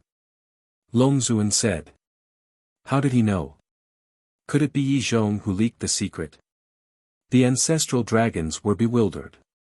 You guys are too imaginative. In order to deal with Qin Feiyang, Yi Zhong put in a lot of effort. You guys actually suspect him. If he hears this, won't he be bitterly disappointed? This kind of thing, if you think about it a little, you will know that it must have been deduced by Qin Feiyang. It's not like you guys haven't experienced Qin Feiyang's cleverness.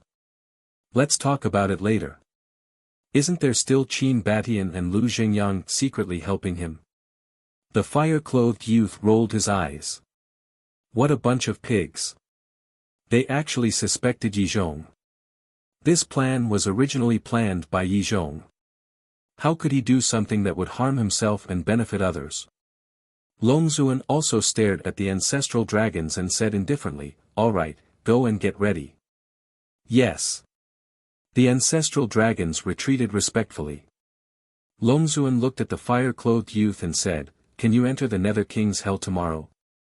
The fire-clothed youth hesitated. He had always planned to enter.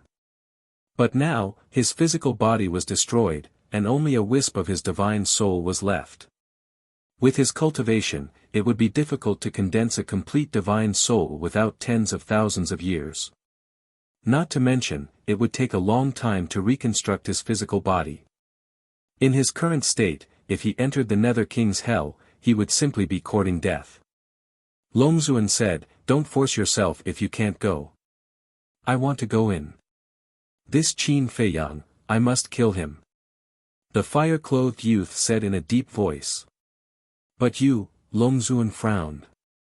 If he could use a spatial divine item, the fire-clothed youth could still go into seclusion to reconstruct his divine soul and physical body. But there were rules in the Nether King's hell, and there was no way to use spatial divine items. When the fire-clothed youth's divine soul entered the Nether King's hell, not to mention killing Qin Feiyang, he would not even be able to protect himself. "I have an idea," the fire-clothed youth said. "What idea?" Longzuan was suspicious. The fire-clothed youth moved closer to Longzuan's ear and whispered a few words. When Longzuan heard this, he said in surprise, "This is too risky." "It's a little risky. But as long as I can kill Qin Feiyang, it's worth it. Besides, don't I have you guys to protect me? It's not a big problem." The fire-clothed youth waved his hand. "I won't go." Longzuan shook his head. "You won't go?" The fire-clothed youth was stunned. "Someone has to guard the divine land. What if we all go to the Nether King's hell and Qin Batian and the others take the opportunity to stir up trouble?" Longzuan was worried. The fire-clothed youth frowned and said, "Qin Batian and the others might also enter the Nether King's hell." "He won't. Because I know him." Chapter 2564. I heard that he is the young lord of the Dragon Slayer Palace. Why is he sitting here so brazenly? What does he want to do? Isn't he afraid that the dragons will find trouble with him? The few of them were bewildered. Qin Feiyang lowered his head and looked at them. He smiled and said, "Do you want to come up? I'll treat you to some tea." "No need, no need." The few of them hurriedly waved their hands, and like frightened rabbits, they ran away like a wisp of smoke. Am I that scary? Qin Feiyang felt very helpless. Compared to the dragons, he was much kinder. What? Qin Feiyang has appeared. Where is he? It can't be. Has he eaten the guts of a leopard? He is actually sitting above the treasure pavilion and drinking tea openly. Hell is about to open.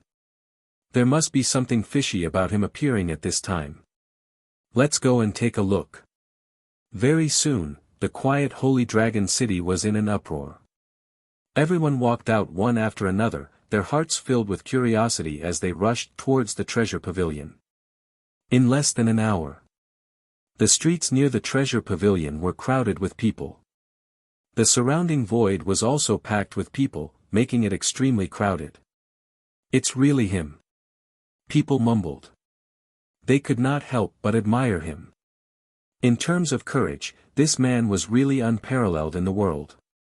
This was because since ancient times, no one had dared to appear openly after offending the dragons. Not to mention sitting there and drinking tea leisurely. After the people arrived, no one left. This was because they wanted to know what Qin Feiyang wanted to do. Sitting above the treasure pavilion, could it be that his target this time was the treasure pavilion? This lawless guy, it was not enough that he had looted the city lords' mansions of the major cities. He also wanted to target the treasure pavilion. Whoosh! Suddenly, a white-haired old man descended above the treasure pavilion. It's him.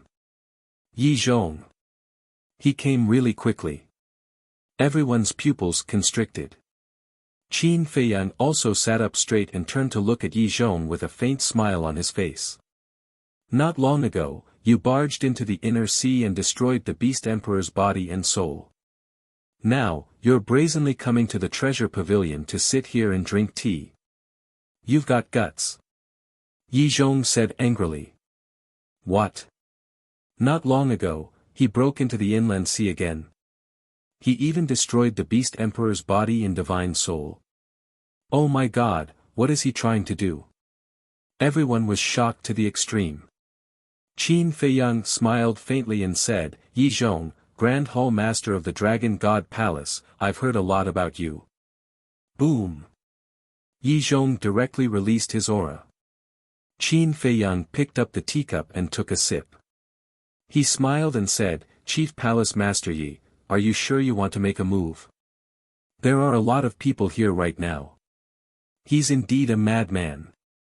He's facing Yi Zhong, Grand Hall Master, without batting an eyelid. People murmured. Yi Zhong raised his eyebrows. I've never had a chat with Grand Hall Master over tea. Why don't we sit down and chat for a while? Qin Feiyang waved his hand and another recliner appeared. Yi Zhong looked at the recliner and frowned. What's this kid up to? Don't worry. The purpose of my appearance this time has nothing to do with the Dragon God Palace and the dragons. I'm not here to fight with you either. I'm just here to drink tea and enjoy the moonlight. Well, the moonlight in the Divine Land is pretty good. Qin Feiyang said with a smile. Yi Zhong was silent, as if he wanted to see through Qin Feiyang. However, in his eyes, Qin Feiyang was always covered with a veil, appearing mysterious and unfathomable. All right then. Grand Hall Master, you can just stand there. However, you have to stand steadily. After all, you're already so old. Don't sprain your back. Qin Feiyang smiled faintly, took out a teacup, brewed tea, and placed it opposite him. He had to be polite to others.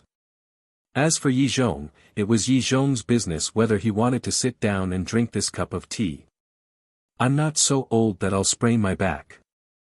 However, this old man really wants to see what kind of tricks you can play.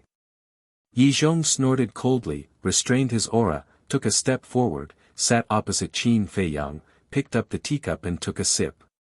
How's this tea? Qin Feiyang asked with a smile. Low-grade tea is not qualified for me to judge. Yi Zhong said lightly. In that case, Grand Hall Master, you have good tea. Why don't you let me try it? Qin Feiyang was curious. You're not qualified. Yi Zhong smiled proudly. Qin Feiyang couldn't help but laugh and said lightly, I think it's Grand Hall Master who can't afford it. What a joke. Alright, since you insist on humiliating yourself, I'll fulfill your wish and let you see what a real top-grade tea is. Yi Zhong took out a teapot. As soon as he opened it, a strong tea fragrance immediately wafted out. Qin Feiyang was stunned. Wasn't this the tea that he gave to Yi Shue's great-grandfather? Why would it be with Yi Zhong? Wait a minute. He looked at the tea leaves in the teapot. It turned out that there was only a small pot. Obviously. This was what Yi Zhong had received from the old man. He didn't expect that Yi Zhong was also a tea lover. How is it? Yi Zhong personally brewed a pot of tea and looked at Qin Feiyang proudly. Qin Feiyang picked up the teacup, tasted it gently, and said with a smile, not bad, not bad. It's indeed a top-grade tea. This kid is really good at pretending. Yi Zhong is the Grand Hall Master of the Dragon God Palace. His status is comparable to the various ancestral dragons. How can someone with such a status not have good tea on him? Everyone shook their heads. However, they didn't know that although Yi Zhong's tea was good, it was also a gift from Qin Feiyang. Yi Zhong said, if you like it, I'll definitely give you some. That's not necessary. Anyway, drinking tea is just a hobby. I don't like it that much. Qin Feiyang shook his head. Indeed. In terms of tea, you're too far behind my disciple. Yi Zhong said proudly. Your disciple? Qin Feiyang was stunned. Suddenly, He patted his head and said, "Are you talking about Li Bu? You know him too?" Yi Zhong was surprised. "Of course I know him. This disciple of yours is quite famous in the divine land.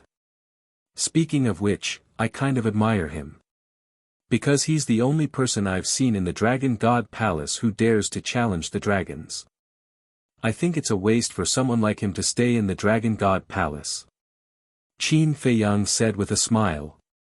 Yi Zhong's pupils shrank, and he said, "Let me give you a piece of advice. Don't think about him." Qin Feiyang was stunned and said with a smile, "I didn't expect the Grand Hall Master to care so much about Li Bu. It seems that this is a good breakthrough." "Breakthrough?" Yi Zhong's eyes darkened, and he said, "What do you want to do?" Qin Feiyang took a sip of tea and said with a smile, "To tell you the truth, I'm very interested in you." "What do you mean?" Yi Zhong frowned. Qin Feiyang said to himself, I want you to betray the dragons and come to my side." "Huh." Yi Zhong suddenly looked up and laughed as if he had heard the funniest joke in the world. "What are they talking about?" The crowd looked at Yi Zhong, who suddenly laughed, and their faces were full of suspicion. Qin Feiyang said with a faint smile, "Does the Grand Hall Master think it's funny?" "It's more than funny. It's a joke. Let's not talk about my status in the divine land. Let's talk about my cultivation. Great achievement, immortality. I've even comprehended the power of law." This old man is really puzzled. "Where did you find the courage to say such words that overestimate yourself?" Yi Zhong's face was full of sarcasm. "It's precisely because your cultivation is strong that I'm interested in you. If it were a peerless god or a ninth heaven realm cultivator, do you think I would take a second look at him?" Qin Feiyang laughed secretly. Yi Zhong didn't say anything and sneered. "As for the power of law you mentioned, there's really nothing to show off." Qin Feiyang shook his head again. Yi Zhong wanted to scold him immediately. But he suddenly remembered that this man seemed to have comprehended the power of law of light. He was only a peerless god, but he had already comprehended the power of law. Thinking about it, he really had nothing to show off. "You've been with the dragons for so many years. You know the character of the dragons better than anyone. Is it worth it to protect these beasts? Of course you're not afraid. After all, you have status and strength. No one dares to say anything in front of you. But have you ever thought about your descendants? What kind of infamy will they bear?" Chapter 2565. As Qin Feiyang said these words, Yi Zhong couldn't help but retract his hands into his sleeves and clench them tightly. No matter how hard-hearted a person was, it was impossible to remain indifferent after hearing these words. Not to mention, Yi Zhong still cared about his family very much. These words made him fall into a dilemma. In his heart, there was also a sense of guilt and self-blame. Although everything you do can bring them a better life, in fact, you are increasing their burden. And this burden is not just a little bit. Think about yourself. You are not only Yi Shui's grandfather, but also the son of the old master and Yi Cheng's elder brother. You are holding multiple positions. I want to ask, can you bear to do this? Qin Feiyang also noticed Yi Zhong's abnormality and continued to persuade him. Enough. Yi Zhong suddenly shouted and stood up, glaring at Qin Feiyang. What? Did I say something wrong? Qin Feiyang raised his head and looked straight at him. You're right. But since ancient times, loyalty and filial piety can't be combined. Yi Zhong said secretly. Then do you think loyalty to the dragons is really loyalty? Qin Feiyang asked secretly. Whether it is or not, I have my own judgment in my heart. Yi Zhong snorted coldly. Yes. In your opinion, loyalty to the dragons is also loyalty. But you don't know that in the eyes of the world, you are helping the evildoers. Are you worthy of the word loyalty? In my opinion, you are simply a disloyal, unfilial, heartless, and unrighteous person. Qin Feiyang shouted secretly. Every word was like a gem. What did you say? Yi Zhong stared at him fiercely. Because of you, your father has to bear the infamy. This is unfilial. You help the dragons and harm your own kind. This is heartless. You don't care about Yi Cheng and let him become the dragon's lackey with you. This is unrighteous. You have the power to save the world, but you don't know how to repent. You insist on being an accomplice to a villain. This is disloyalty. So disloyal, unfilial, heartless, and unjust. How can you still have the face to say that loyalty and filial piety cannot be fulfilled at the same time since ancient times? Have you asked your family if they really need the superior life that you've exchanged for with your pride and dignity? Qin Feiyang bellowed. Yi Zhong's eyes trembled, and his heart sank into an unprecedented panic. Think about it. What should a person do in life? Qin Feiyang shook his head and sighed. What should a person do in life? Yi Zhong mumbled. He was confused, hesitant, and at a loss. But suddenly, he took a deep breath and returned to his seat.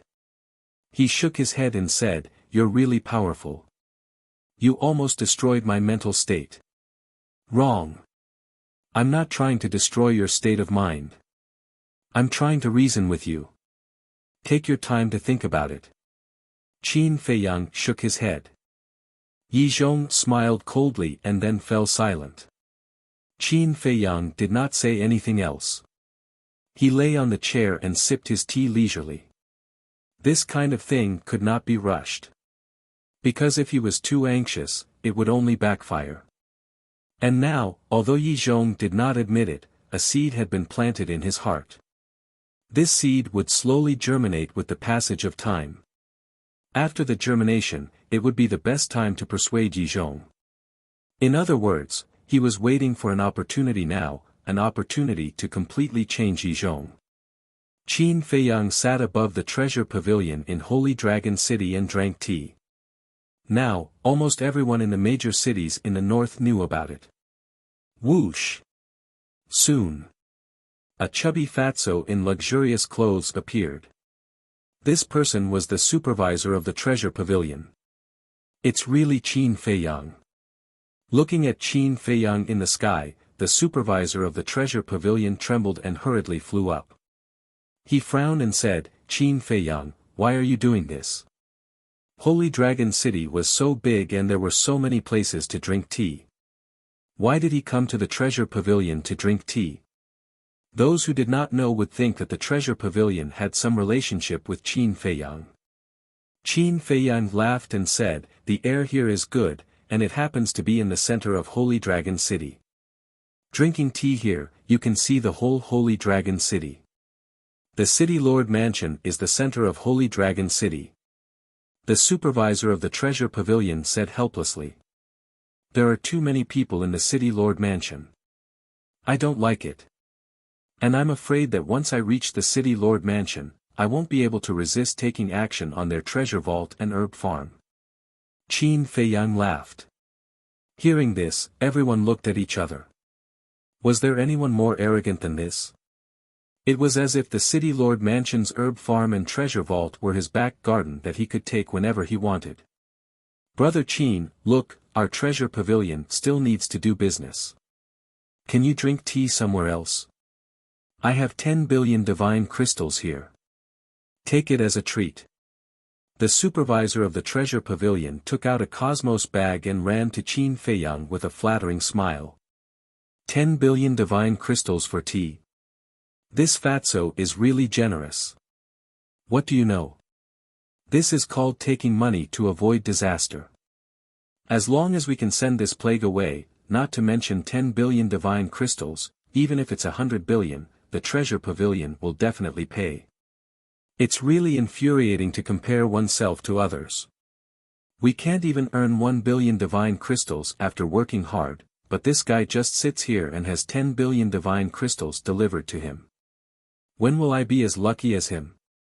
Everyone looked at the Cosmos bag in the supervisor's hand with envy.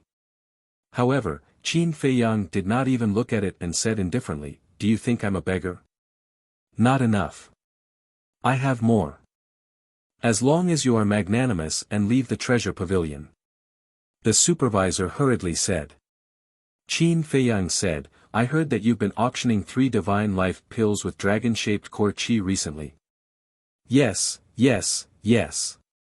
Everyone in the north knows about this." The supervisor nodded repeatedly. Qin Feiyang said with a smile, "Then your treasure pavilion must have made a lot of money." "Not bad, not bad."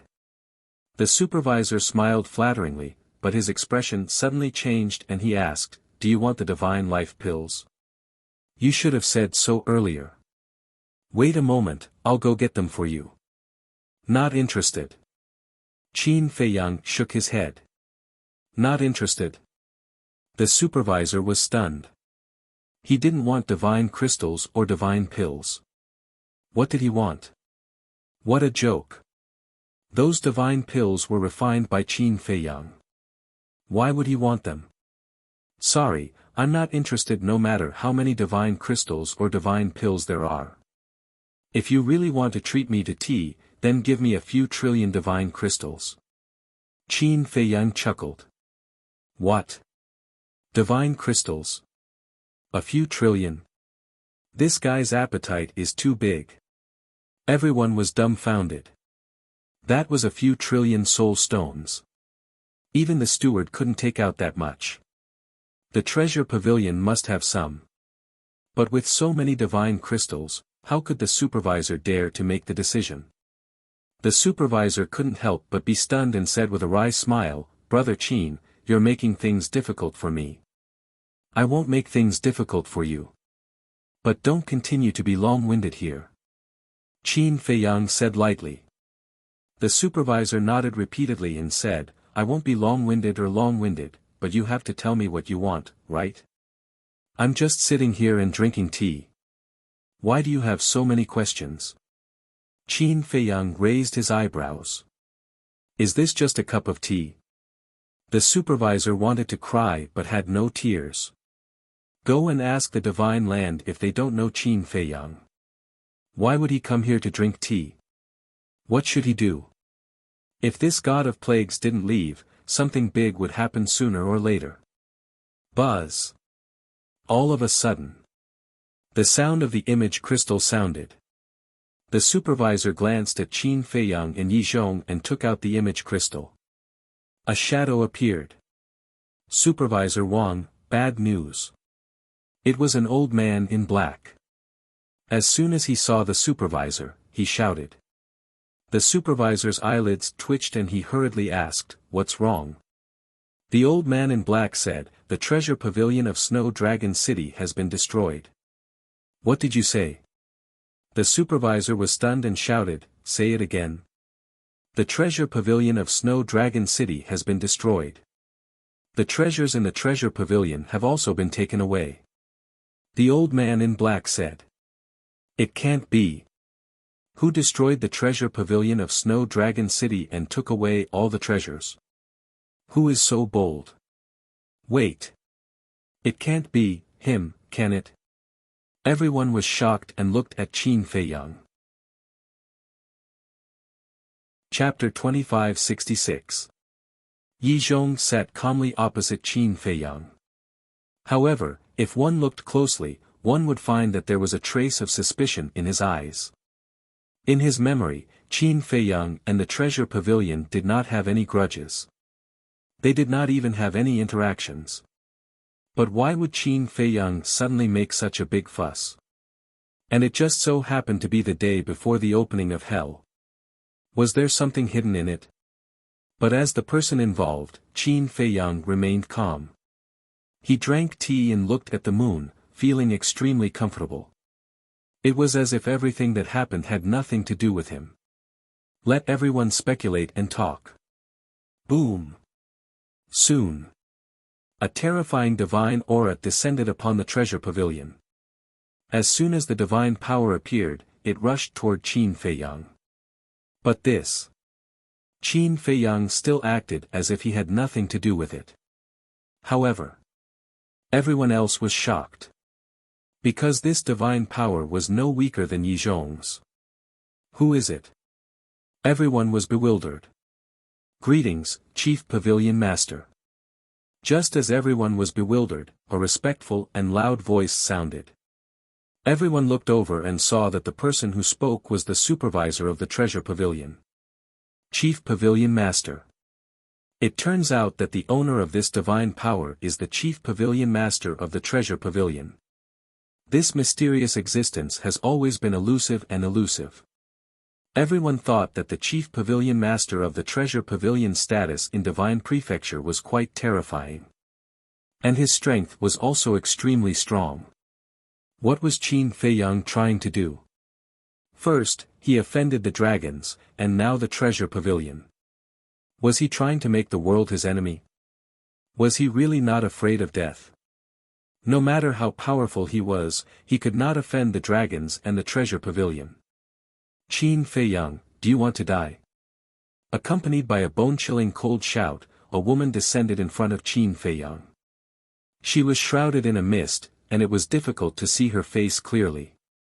One could only see that she was wearing a light purple long dress. She had an excellent figure. However, his temperament gave off the feeling of an iceberg. The surging divine power also drowned Qin Feiyang. Even Yi Zhong, who was beside him, felt a great sense of danger. However, Qin Feiyang's expression did not change. He looked up at the Chief Pavilion Master and said with a smile, "Please sit." As he spoke, he waved his hand, and another chair appeared. Immediately after, he picked up the teapot and said with a faint smile, "This tea belongs to Chief Palace Master Yi. I shall present it to Buddha with borrowed flowers and invite Chief Palace Master to try it." After saying that, he poured a cup and placed it on the coffee table in front of the chair. The Chief Pavilion Master slowly walked over and sat on the chair. He glanced at the teacup and then directly looked at Qin Feiyang and asked, "What do you want to do?" His tone was rather gloomy. "I'm not planning to do anything. Even though I've been in the divine land for so long, I haven't seen you yet, Chief Pavilion Master, so I wanted to ask you out." Qin Feiyang said with a smile. "Let's meet." Everyone was helpless. Even Yi Zhong could not help but twitch the corner of his mouth. How could he ask someone out like that? "Aren't you treating me like a fool? Speak human language." The Chief Pavilion Master said word by word, a little exasperated. "I'm speaking human language." "What? Chief Pavilion Master, you don't understand. You can't even understand human language. Are you still human?" Qin Feiyang smiled faintly. "How dare you?" The Chief Pavilion Master was furious. He actually humiliated her in public. "Don't be angry, don't be angry. It's just a joke. Drink some tea first. I've tasted this tea. It's not only the best tea, but also has the effect of smoothing the qi. How about you? Drink some first. I don't want to hurt my body when I get angry later." Qin Feiyang said with a smile. "What do you mean?" Everyone was stunned. Why did they feel that this person was still holding back a big move? The Chief Pavilion Master glanced at Qin Feiyang gloomily, then looked at the teacup on the table again. He turned to Yi Zhong and said, "Why are you here?" Yi Zhong said, "Such a big thing has happened. How can I not come to take a look?" "Then you should do something. After all, you were ordered to guard the north. Are you going to watch him do whatever he wants?" The Chief Pavilion Master said angrily. "Back then, when he looted the major city lord mansions, didn't your treasure pavilion also watch the fun from the side?" Yi Zhong said lightly. "You," the Chief Pavilion Master glared at him. But at this moment, buzz! There was a buzzing sound. The Chief Pavilion Master raised his eyebrows and took out an image crystal. An old man in white appeared. "What's the matter?" the Chief Pavilion Master shouted. The old man in white was already trembling with fear. When he saw the chief pavilion master so angry, his body suddenly trembled and he shouted, "Lord, something bad has happened." "Huh?" Everyone was surprised. Yi Zhong also frowned. Wasn't this person the supervisor of a treasure pavilion in the east? Looking at him, could it be that the same thing was happening to the treasure pavilion in the east? "Speak," the chief pavilion master said angrily. The white-haired old man quickly said, "Our treasure pavilion in the east has been destroyed by evil people." Sure enough. Yi Zhong's heart trembled and he glanced at Qin Feiyang. There was no suspense. It must be this guy behind the scenes. Who is it? How much did we lose? The chief pavilion master was also furious. At present, more than a dozen treasure pavilions have been destroyed. The perpetrator is Hua Yi. The white-haired old man said. Hua Yi. Isn't he Qin Feiyang's accomplice? Everyone looked at Qin Feiyang in unison. This guy was indeed holding back a big move. But why? Not only did he attack the treasure pavilion in the north, but he also attacked the treasure pavilion in the east. How much hatred did he have? Wait a minute. The treasure pavilions in the east and north were facing destruction at the same time. What about the west and south? Buzz. At this time, the buzzing of the image crystal sounded again. This time it was the treasure pavilion's manager. The treasure pavilion's manager quickly activated the image crystal, and a black-haired old woman appeared. The black-haired old woman hurriedly asked, "Manager Wang, do you know where the chief pavilion master is? Why can't I contact him? Lord is right next to me." The treasure pavilion's manager turned the image crystal in his hand and pointed it at the chief pavilion master. "Lord, something bad has happened. Feng Daji came to our south with a heaven-defying artifact and destroyed several of our treasure pavilions.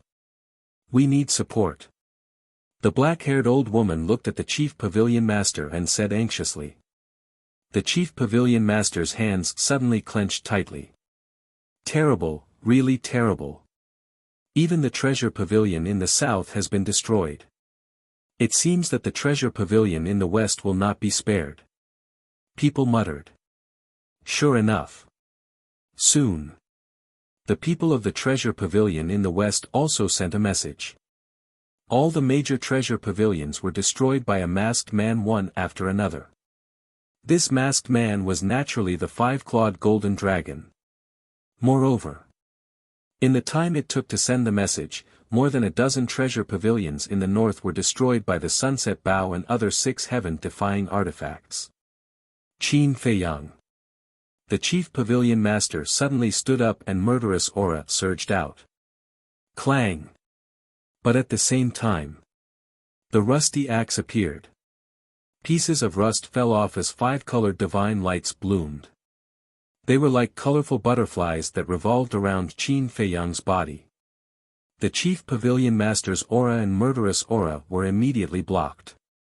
A heaven-defying artifact.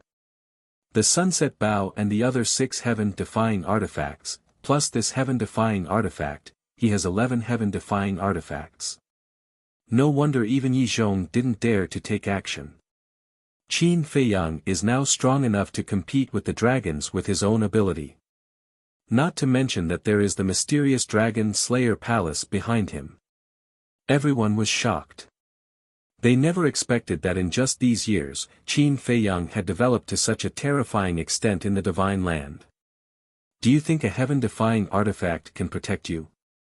The chief pavilion master said gloomily. I may not be able to protect a heaven-defying artifact. But what about 10? As long as I give the order, the 10 heaven-defying artifacts of the sunset bow will immediately come to the Holy Dragon City.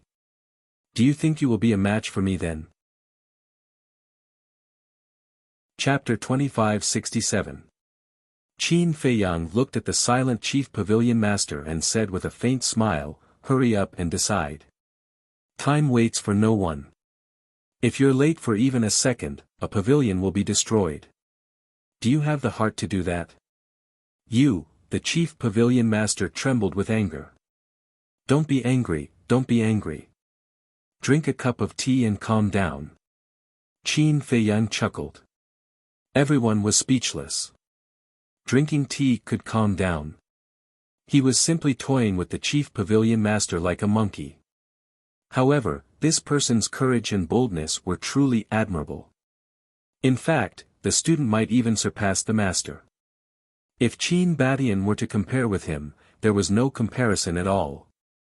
Although Qin Batian founded the dragon-slaying palace, he had never brazenly sat here in front of Yi Zhong and the chief pavilion master. Not to mention toying with the chief pavilion master. The chief pavilion master said, "Aren't you afraid that I'll kill them?" Afraid? Why should I be afraid? If you really dare to kill them, why did you imprison them? Believe it or not, if you dare to touch a single hair on them, not only me, but even the two ancestors won't let you go. Don't you have this bit of awareness? Qin Feiyang snickered. The chief pavilion master was extremely angry, but there was nothing he could do. Although Qin Feiyang was the young master of the dragon-slaying palace and could be considered a member of the dragon-slaying palace, she, a dignified sovereign, seemed to be worthless in front of Qin Feiyang. The most hateful thing was, he actually sent people to destroy her treasure pavilion. Not to mention anything else, they were in the same camp after all. Couldn't they discuss things? Take your time to think about it. I'm not in a hurry. Qin Feiyang held the teacup and tasted the tea by himself. His face was full of enjoyment as he said with a smile, "Chief Pavilion Master, the taste of this tea is really amazing. I suddenly want some. Can you give it to me?" If Yi Zhong was willing to give him some, Qin Feiyang wouldn't have to worry so much about it in the future. When Yi Zhong asked, he would say that he gave it to him. In your dreams. Yi Zhong snorted coldly. Qin Feiyang shook his head helplessly and said, "Is your prejudice against me that big? This old man doesn't seem to be that close to you." Yi Zhong snorted through his nose. "That's sad. Looks like I really need to have a good chat with that disciple of yours. Not for anything else, but for this tea." Qin Feiyang said with a smile. "What do you mean?" Yi Zhong's gaze darkened. "Wasn't this tea given to you by your disciple? Something's not right. He gave it to your father, and he even gave him a whole jar. You got these tea leaves from your father. Am I right?" Qin Feiyang smiled faintly. "You're spying on me." Yi Zhong stood up and glared at Qin Feiyang. No, no, no. Spying on me doesn't sound good. You should understand that I'm concerned about you. Although these words were secretly transmitted and were not known to others, one must know that with her status and strength, she had never been in such a difficult position before. "I'll go to the Dragon Slayer Palace and release them. You also immediately tell Huai and the Sunset Divine Bao to stop," the chief pavilion master said secretly. "Of course. Tell them that I'll be waiting for them at Black Tortoise Mountain outside the city." Qin Feiyang transmitted his voice. "Okay." The chief pavilion master took a deep look at Qin Feiyang, turned around, opened an altar, and left. She left. What's going on? Could it be that the chief pavilion master doesn't care about the life and death of the treasure pavilion? How is that possible? The treasure pavilion is the work of the chief pavilion master. I think they must have made some secret deal. Everyone whispered. Qin Feiyang also got up and looked at Yi Zhong with a smile. "I still have something to do, so I won't accompany the chief pavilion master. See you later." Yi Zhong also got up and transmitted his voice. "This old man will wait for you in the Nether King's hell. I definitely won't let you down." Qin Feiyang smiled faintly and put away the tea table and reclining chair. He turned to look at Fu Tu and said to himself, "Go and inform Sunset Godly Bao and the others to meet me at Black Tortoise Mountain." "Okay." The weapon spirit of Fu Tu responded secretly and disappeared like a flash of lightning. Qin Feiyang also opened an altar and swaggered away. Until then. The steward let out a sigh of relief. He found that his whole body was drenched in cold sweat. Although Qin Feiyang didn't make a move from the beginning to the end, the invisible pressure emitted by his calmness made even him, a half-step invincible realm expert, a little overwhelmed. The rise of this man was unstoppable. Not even the dragons. He could even predict that the future of the ancient world would change greatly because of this man. After Qin Feiyang disappeared, Yi Zhong also left without saying a word. This little guy is really scary. Yeah. It's the first time I've seen such a terrifying young man. He didn't make a move, nor did he get angry. He just sat there calmly and planned his strategy. Who can compete with him? He's a rare talent. People muttered. Even though a world-shocking battle hadn't occurred, Qin Feiyang's godlike figure had already been imprinted in their hearts, and it was impossible to forget. Black Tortoise Mountain. Qin Feiyang took out an image crystal and notified Hui, the five-clawed golden dragon, and Feng Daji. Then, he closed his eyes and waited silently. Whoosh! Soon. Hui, Feng Daji, and the five-clawed golden dragon returned. How was it? The three of them asked with a smile. If the chief pavilion master didn't compromise, would I have called you back? Qin Feiyang smiled faintly. Then what does she look like? Hui was curious. What do you mean? You asked about her appearance as soon as you arrived? Qin Feiyang was stunned. I'm just curious. If she's a peerless beauty, then we have to be gentle. After all, we have to be gentle with her. Hui chuckled. Qin Feiyang's face twitched.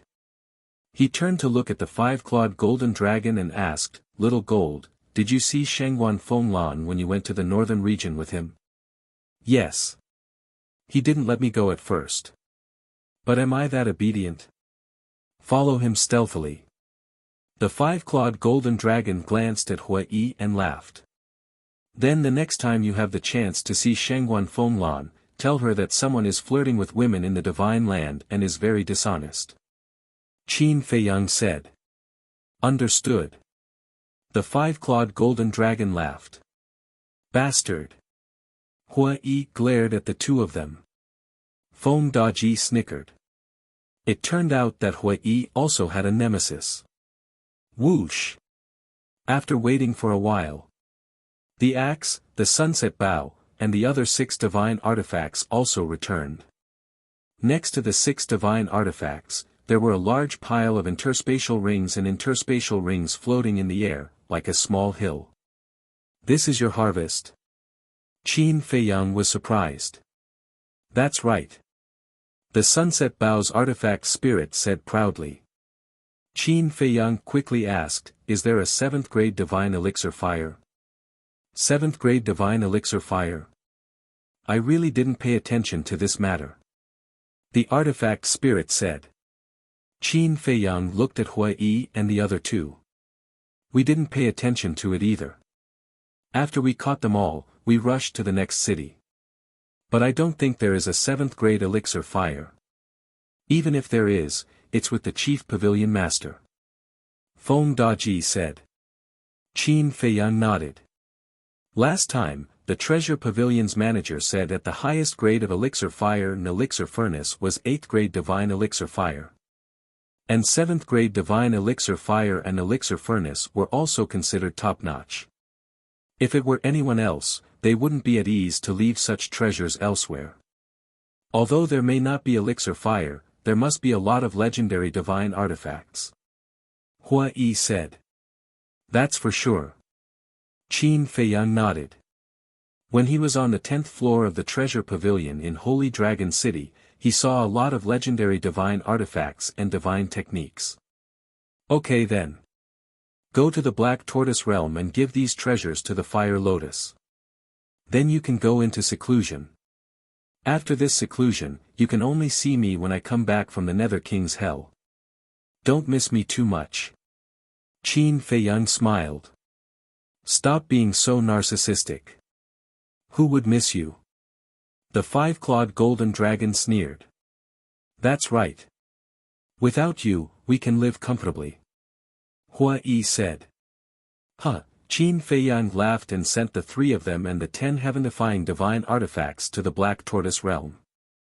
He waited outside alone for the mermaid princess and the others. Chapter 2568. Time passed slowly. Qin Feiyang frowned when he did not see the mermaid princess and the others. Was the chief pavilion master playing tricks? But that did not make sense. Even the dragons did not dare to confront him, let alone a mere treasure pavilion. Besides, this was the chief pavilion master and the beast emperor's fault. There was no reason for them to go against him. Swoosh! Suddenly, silhouettes appeared above Black Tortoise Mountain. Qin Feiyang looked up, and his eyes were filled with excitement. Were they not the lovers and companions he had been thinking about day and night? Dan Wangkai, Zhao Tai Lai, Tang Hai, Chui Li, Willow Tree, Blood Qilin, Golden Leopard, Thunder Leopard, Yu Huang, there were also Tan Tai Li, Qin Rushuang, Mermaid Princess, Feiyang. Boss. Young Master. When everyone saw Qin Feiyang, their expressions were also incomparably excited and they immediately surrounded Qin Feiyang. Feiyang, I thought I would never see you again. The mermaid princess threw herself into Qin Feiyang's arms. I'll take care of everything. Don't be afraid. Qin Feiyang's heart ached. The mermaid princess nodded. Damn it. Supreme Cloud and Supreme Beast are inhumane. How dare they imprison us? Don't worry. Revenge is a dish best served cold. They'll fall into our hands sooner or later. That's right. We'll let them know why the flowers are so red. The Blood Qilin, Thunder Leopard, Golden Leopard, and Yu Huang gnashed their teeth. Qin Feiyang looked at the beasts and nodded. Don't worry. That day will come. Let's not talk about that first. Young Master, I heard that the castle and Black Tortoise realm have merged, and the time formation has become 100 years a day. Is that true? Zhao Tai Lai and the others looked at Qin Feiyang expectantly. Qin Feiyang smiled. Of course it's true. Why else would I ask you to come back? Haha, then hurry up and enter. I'm just about to break through to the half-step 9 heavens realm. The Blood Kirin said excitedly. Half-step 9th heavens realm.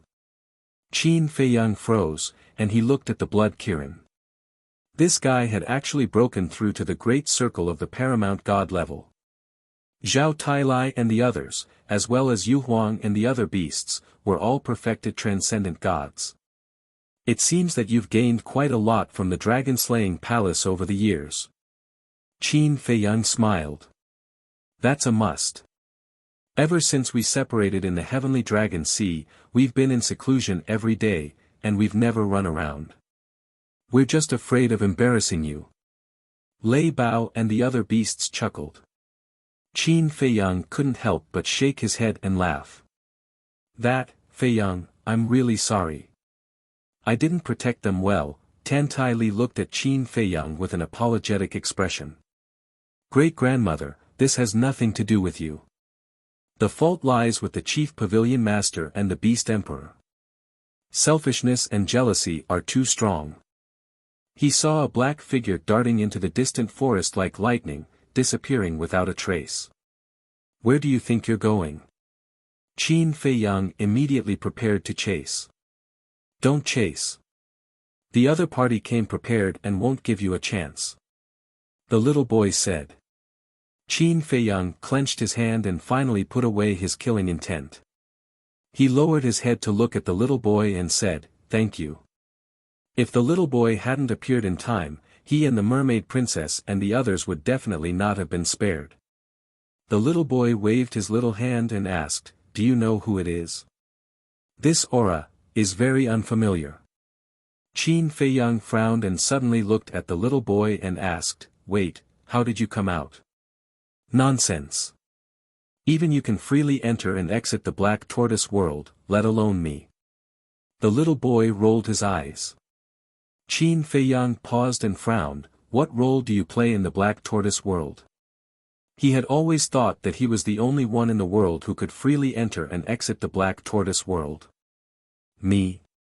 It's a secret. The little boy grinned and disappeared without a trace. Qin Feiyang scratched his head and followed into the Black Tortoise world.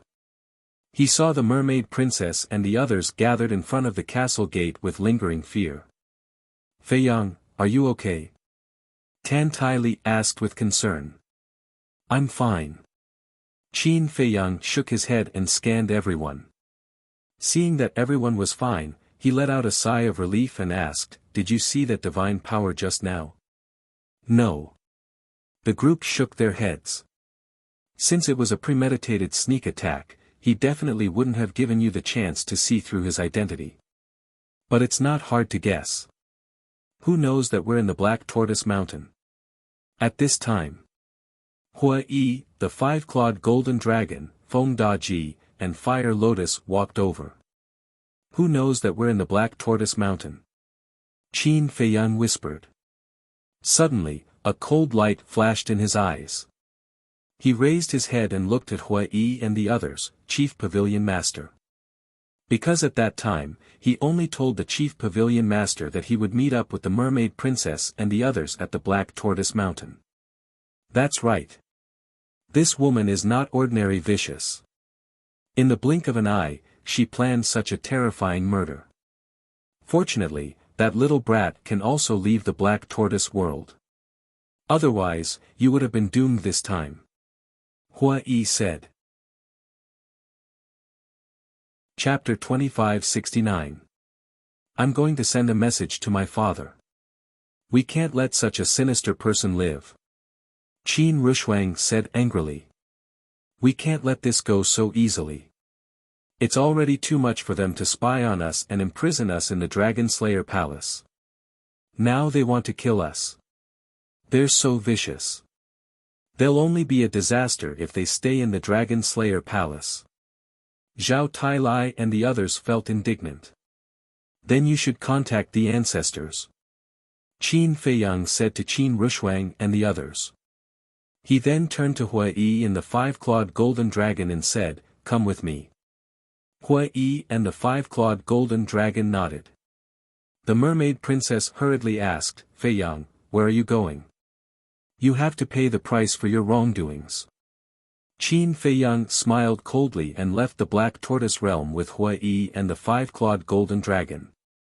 He opened the altar and descended above the treasure pavilion in the Holy Dragon City. The sky was still dark. However, the onlookers had dispersed not long ago. Boom! Qin Feiyang released his aura and shocked everyone. This seems to be Qin Feiyang's aura. He's back again. I think he's still in the treasure pavilion. Let's go take a look. Everyone rushed to the sky and looked above the treasure pavilion. It was indeed Qin Feiyang. Whoosh! At the same time, a figure flew out from the treasure pavilion. It was the manager of the treasure pavilion. When he saw Qin Feiyang and the other two, the manager's expression changed. He smiled obsequiously and said, May I know why you've come to my treasure pavilion again? Qin Feiyang glanced at the manager and said, Raise this place to the ground. What? The manager's expression changed. The five-clawed golden dragon immediately attacked. Get out of the treasure pavilion. The manager quickly retreated to the side and shouted at the treasure pavilion below. Although the treasure pavilion was closed, there were guards guarding it at all times. If he didn't warn them, these guards would definitely die. Whoosh! As soon as the manager finished speaking, more than a dozen guards rushed out of the treasure pavilion. Boom! As soon as the guards left, the treasure pavilion collapsed. Qin Feiyang, don't go too far. Seeing this scene, the manager of the treasure pavilion roared furiously. The one who has gone too far is your chief pavilion master. Today, I will make the treasure pavilion disappear from the divine prefecture. Let's go to the next place. Qin Feiyang's eyes darkened.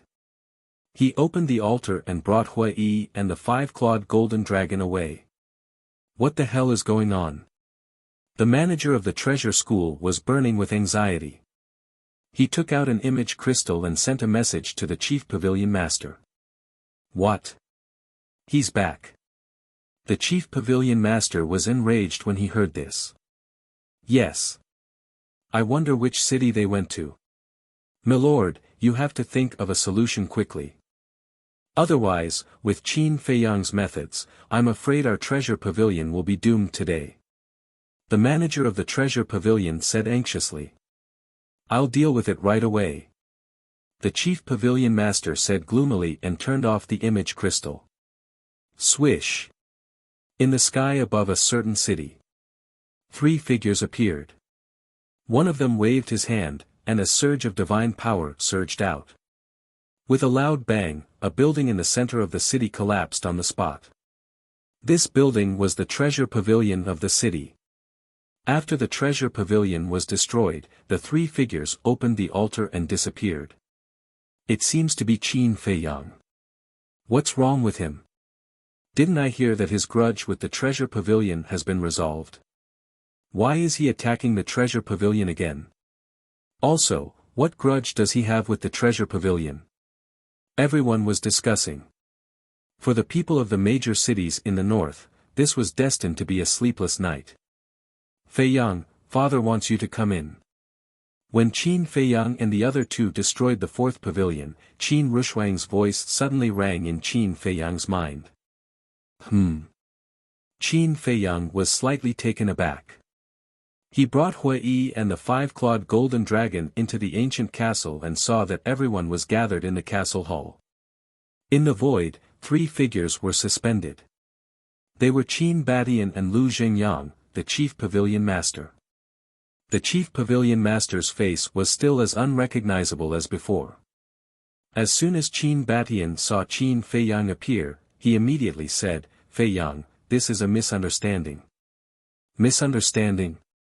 Qin Feiyang raised his eyebrows and pointed at the chief pavilion master's shadow. She's the only one who knows that I'm at Black Tortoise Mountain.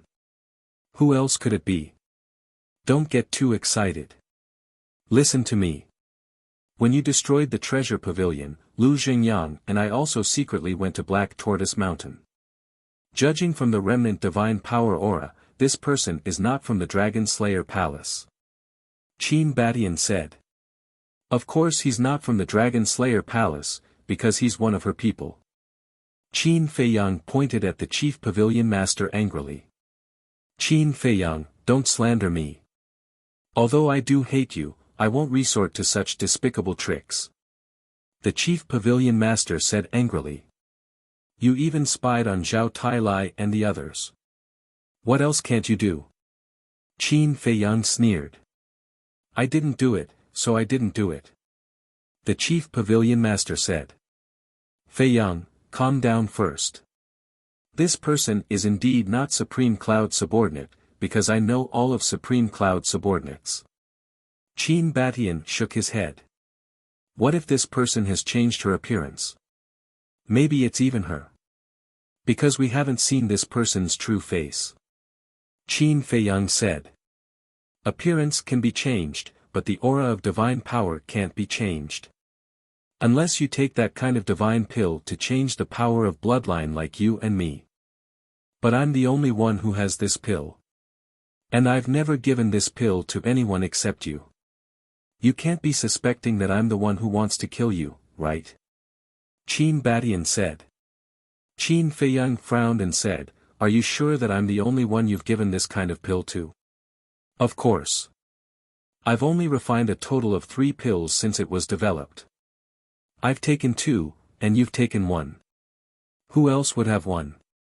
Qin Batian smiled helplessly. Then, Qin Feiyang frowned, looked at the chief pavilion master, and asked, It's really not you? Nonsense. You're the descendant of Qin Batian and Lu Xingyang. Tan Tai Li and her daughter are Qin Baishan's wife and daughter. The mermaid princess is also the descendant of the mermaid emperor. You have such a big brain. Why don't you think about it? Would I dare to kill you? If I did, I would have killed them in the dragon-slaying palace. Why would I imprison them and wait until now? The chief pavilion master said angrily. I don't think so. Hua Yi sneered. What do you mean? The chief pavilion master looked at Hua Yi. If you killed them in the dragon-slaying palace, you would have to face our anger, so you wouldn't dare. But a sneak attack is another matter.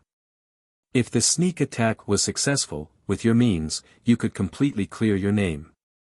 Let's take a step back and say that even if you fail, just like now, you have a reason to wash your hands clean. As for the person who attacked us, who knows if he's the killer you've been hiding all this time and that even Qin Batian and the others don't know about? Hua Yi said lightly. That makes sense. Qin Feiyang and the others nodded. Qin Batian and Lu Xingyang looked at each other and couldn't help but frown. It sounded like there was no flaw at all. Was it really someone sent by the chief pavilion master? The chief pavilion master was burning with anxiety and said, I really didn't. What do I have to do to make you believe me? Qin Feiyang's eyes flashed, and he said, It's not difficult for me to believe you. What do you want to do? The chief pavilion master raised his eyebrows. Qin Feiyang said word by word, Let me read your memory. That's right. As long as you're willing to let Qin Feiyang read your memory, we'll believe you. Hua Yi said. The chief pavilion master said flatly, That's impossible.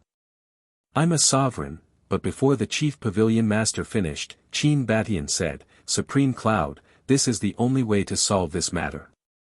You, Supreme Cloud glared at Qin Batian. I know your concerns. You can rest assured. If it's really not you, I'll immediately let Qin Feiyang remove his control over you. And apologize to you personally. Qin Batian said. Supreme Cloud's expression was uncertain. Supreme Cloud, isn't it just to prove it?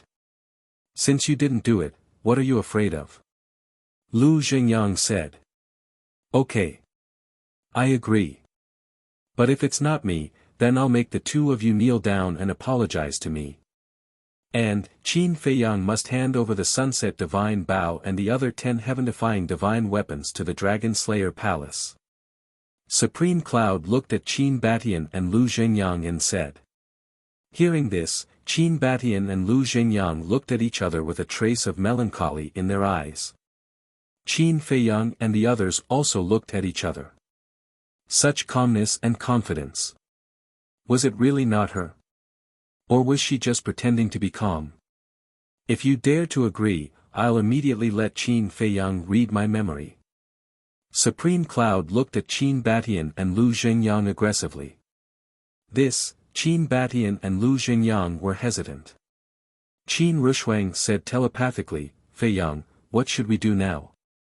They didn't expect Supreme Cloud to make such a request. If Supreme Cloud had really sent someone to assassinate them, it would be fine. But if not, the loss would not be small. Besides, the reason the Sunset Divine Bow and other divine artifacts followed Qin Feiyang was because of the origin of the Black Tortoise world. They themselves would not agree to join the Dragon Slayer Palace. But they were extremely unwilling to give up on Supreme Cloud's memory. Phew! Qin Feiyang took a deep breath and looked at Supreme Cloud. Don't make things difficult for our ancestors. If it's really not you, I'll kneel and kowtow to you in apology. All right. Supreme Cloud nodded and asked, then what about the 10 divine artifacts? I really can't agree to let the 10 divine artifacts join the Dragon Slayer Palace. Because they are unwilling to join the Dragon Slayer Palace. You know the temper of divine artifacts. If you force them, it will only be counterproductive. But you can change your request. As long as I can do it, I'll agree. Qin Feiyang said. Supreme Cloud shook his head. I only want the 10 divine artifacts. No discussion. Are you deliberately making things difficult for Qin Feiyang? Are you doing this because you have a guilty conscience? Are you trying to use this to make us give up the idea of reading your memory? Hua Yi sneered. I didn't do it. What's there to be guilty about? In short, as long as you agree to my conditions, I'll let you read my memory without a word. I won't resist. Supreme Cloud said faintly. Chapter 2570. Fire Lotus walked to Qin Feiyang's side and whispered, she's determined to make things difficult for you. I know. Qin Feiyang nodded. Didn't he imprison the mermaid princess and the others for the 10 divine artifacts? However, he dared not agree. To put it nicely, the sunset bow and the other divine artifacts followed him. To put it bluntly, they were helping him out of kindness for the sake of the land of origin. He had no way to command the 10 divine artifacts. Besides, he himself was reluctant to give the 10 divine artifacts to the Dragon Slayer Palace. Thinking back, he had spent so much effort to persuade the 10 divine artifacts to stay. How could he give them to someone like Supreme Cloud? Then what should we do? Fire Lotus asked secretly. I don't know either. Qin Feiyang shook his head. Qin Batian sighed. I think we should just forget about it. Forget about it? Qin Rushuang immediately looked at Qin Batian with dissatisfaction. What was her father thinking? How could he just forget about such a serious matter? Qin Batian said, actually, we believe in Supreme Cloud. After all, we're in the same boat. That's right. Although Supreme Cloud is selfish and wants Feiyang to hand over the 10 divine artifacts, in the end, it's for the good of the Dragon Slayer Palace. Lu Xingyang nodded as well. So be it then. Qin Batian said and turned off the image crystal. In the hall. The group of people looked at each other. Wasn't this too much of a joke? Tan Tai Li sighed. Perhaps, this is the best solution. Mother. Qin Rushuang looked at Tan Tai Li unhappily. This is obviously a problem Supreme Cloud deliberately set up.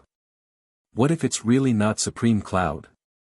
Then, not only will Feiyang have to kneel and apologize, but he will also have to hand over the 10 divine artifacts.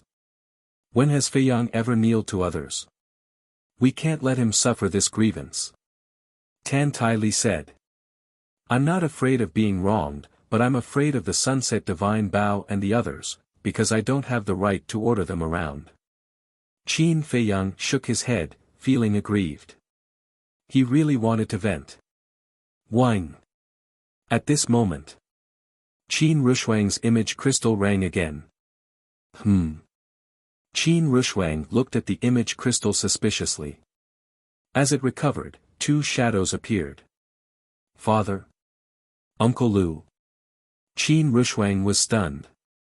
The 2 were none other than Qin Batian and Lu Xingyang. Qin Batian glanced at the crowd, then focused on Qin Feiyang. Supreme Cloud has left. There are some things that we would like to discuss with all of you in private. Please speak. Qin Feiyang said. Qin Batian laughed and said, is there a fire in your heart that you have nowhere to vent? Yes. Qin Feiyang nodded. This is reality. Actually, we also know that this was most likely done by Supreme Cloud. But what can we do? First of all, the Dragon-Slaying Palace cannot do without the support of the Treasure School. Because over the years, the resources of the Dragon-Slaying Palace have basically been provided by the Treasure School. Secondly, Supreme Cloud and Supreme Beast have always been on good terms. If we attack Supreme Cloud, Supreme Beast will definitely not sit back and watch. At that time, the Dragon-Slaying Palace will definitely face a situation of collapse. The most important thing is, Supreme Cloud and Supreme Beast are very powerful. Even if Supreme Dragon finds out that they were the 2 Supreme Emperors of the Dragon-Slaying Palace, Supreme Dragon will not accept them. As long as they sincerely submit to the dragons, Supreme Dragon will definitely accept them. At that time, the situation of the dragon-slaying palace will be even worse. We may even face destruction. Qin Batian shook his head, his face full of helplessness. Qin Feiyang asked, so you have been holding back? Otherwise? Qin Batian asked. Qin Feiyang was silent. Feiyang, this is a dispute between forces. No matter where it is, no power can avoid these disputes. As the leaders of the dragon-slaying palace, we must consider the overall situation. After all, we are not like you. We are not willful, nor do we have the capital to act recklessly. Lu Xingyang said. Qin Feiyang sighed and nodded. All right, let's put this matter aside for now. No need to put it aside. Lu Xingyang shook his head. Qin Feiyang looked at Lu Xingyang in surprise. We are us, and you are you. Don't worry about us. Do what you have to do. Your ancestors and I know that you are determined to enter the hell of the Nether King. It's useless for us to stop you. As far as we know, Supreme Cloud and Supreme Beast will also enter the hell of the Nether King. At that time, no one will care what you do in the hell of the Nether King. You can do whatever you want. Lu Xingyang said with a smile. I see. Qin Feiyang nodded and said with a smile, so the two of you are also scheming. Brat, how can you say that? What are we scheming? Qin Batian and Lu Xingyang glared at Qin Feiyang. No, no. As long as I understand. Qin Feiyang waved his hand. All right then. Be careful. Qin Batian warned. Qin Feiyang said with a smile, don't worry, I will not let anything happen to great-grandmother. You are getting more and more improper. Qin Batian rolled his eyes at Qin Feiyang and then looked at Tan Tai Li as an elder, sometimes you should discipline him. Don't be too indulgent. Tan Tai Li shook her head and laughed. All right then, take care. After Qin Batian finished speaking, he decisively switched off the image crystal without the slightest hesitation. Zhao Tailai retracted his gaze and looked at Qin Feiyang, asking suspiciously, young lord, what do the two of them mean? You still don't understand? They mean to let Supreme Beast and Supreme Cloud stay in the hell of the Nether King forever.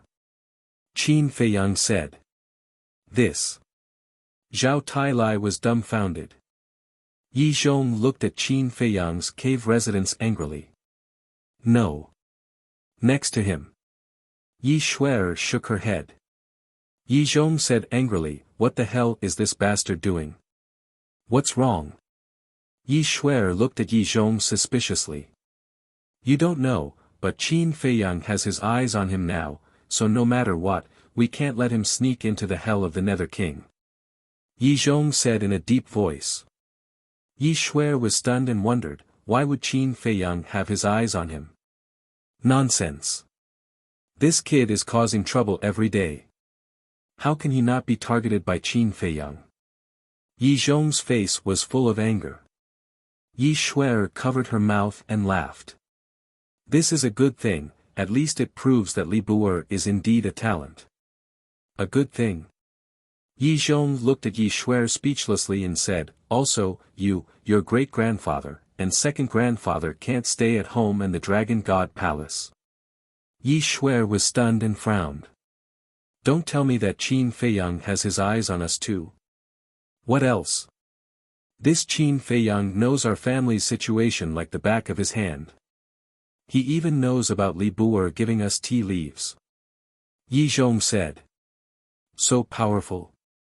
Yi Xuer was shocked. So this old man has decided to send you to Divine Dragon Island later. Divine Dragon Island is the safest place now. This old man has already discussed with Revered Dragon, and he has agreed. In short, before this old man comes back from the hell of the Nether King, you guys stay on Divine Dragon Island. Yi Zhong said in a deep voice. Divine Dragon Island. Yi Xuer was stunned for a moment, then her eyes were full of curiosity. She was not unfamiliar with this place. She often heard her grandfather talk about it, but she had not been there until now. Yi Zhong pondered for a moment and said, "Go home now and bring your great-grandfather here." "Okay." Yi Shuai nodded and then opened a teleportation altar that led to the entrance square. "Let me go back with you, I'm a little worried." Yi Zhong thought for a moment and stepped on the altar. Chapter 2571. When Yi Zhong brought Yi Shuai back home, he explained the situation to the old man and asked Yi Shuai to clean up. Yi Zhong took out the image crystal and contacted Yi Cheng. In the castle. On the second floor. In a cultivation room. Yi Cheng took out the image crystal suspiciously. "Big brother?" Looking at Yi Zhong's shadow, Yi Cheng was a little stunned. At this time, shouldn't Big Brother be preparing to open the Nether King's hell? Why did he still send him a message? Yi Zhong said, "Go home immediately, I'll wait for you at home." "Go home?" Yi Cheng was slightly stunned and asked suspiciously, "Why do I have to go home? I'll send you to Divine Dragon Island later." "Do you know where Li Bu is?" Yi Zhong asked. "Wait. Why do you suddenly want to send us to Divine Dragon Island?" Yi Cheng quickly reached out to stop Yi Zhong and asked suspiciously. Yi Zhong briefly explained the situation. When Yi Cheng heard this, he couldn't help but smile bitterly in his heart. He didn't expect that Qin Feiyang's words would make Big Brother so anxious. He wanted to tell Yi Zhong that there was no need to go to Divine Dragon Island. Because Qin Feiyang wouldn't hurt them. But, he didn't dare to say it. Yi Cheng smiled and said, "Then wait for a while, I'll contact Li Bu. Hurry up." Yi Zhong urged. Yi Cheng nodded and turned off the image crystal. He got up and walked out of the cultivation room and towards the first floor. Done. In the cultivation room. Qin Feiyang waved his hand and thousands of pills flew in front of Fire Lotus. "There's no need for so many." Fire Lotus was stunned. "It's better to be prepared." Qin Feiyang smiled and looked at the Blood Kirin, Zhao Tai and the others who were surrounding him, and said, "If you need it, you can get it from Fire Lotus." "Okay." Everyone nodded excitedly. "Young master," at this time.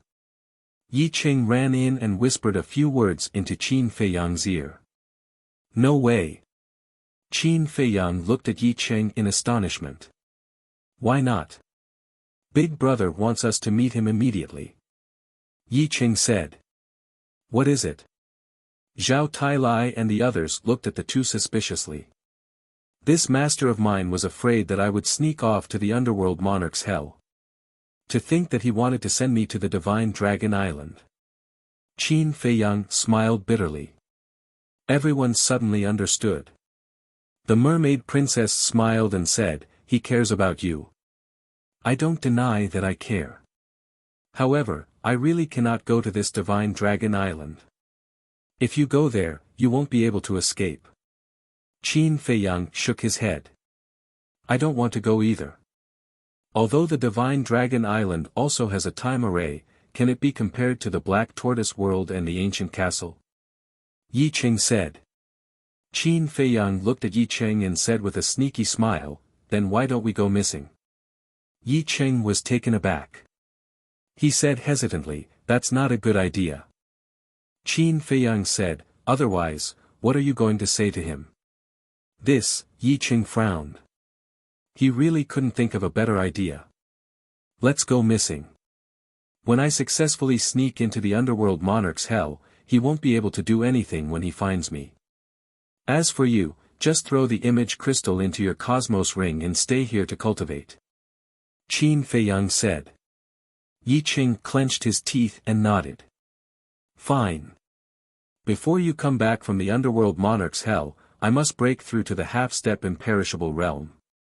As soon as he finished speaking, the image crystal rang. Yi Cheng took out the image crystal and said with a bitter smile, "It must be Big Brother's message." "Then what are you hesitating for?" Qin Feiyang said with a smile. Yi Qing pondered for a moment, then decisively threw the image crystal into his cosmos ring and returned to his cultivation room. What a ruthless person. Everyone looked at Yi Cheng's back and couldn't help but shake their heads and laugh. If only Yi Zhong were as easy to talk to as Yi Cheng, how great would that be? Qin Feiyang shook his head. Take your time. There's no rush. Fire Lotus said with a smile. Okay. It seems that I can't go back to the Dragon God Palace now. Qin Feiyang pondered for a moment, then looked at everyone and said, I'll refine some more life-saving pills. You can go out. Then he looked at Fire Lotus and said with a smile, help me prepare the herbs for the divine life pill. Everyone turned and left the cultivation room. Fire Lotus quickly took out a cosmos bag and handed it to Qin Feiyang. Next. Qin Feiyang focused on refining pills. Grandpa, we're done. Yi Shui and the linen-clothed old man came out of the wooden building and smiled at Yi Zhong who was standing in the courtyard. But Yi Zhong didn't seem to hear it. Grandpa.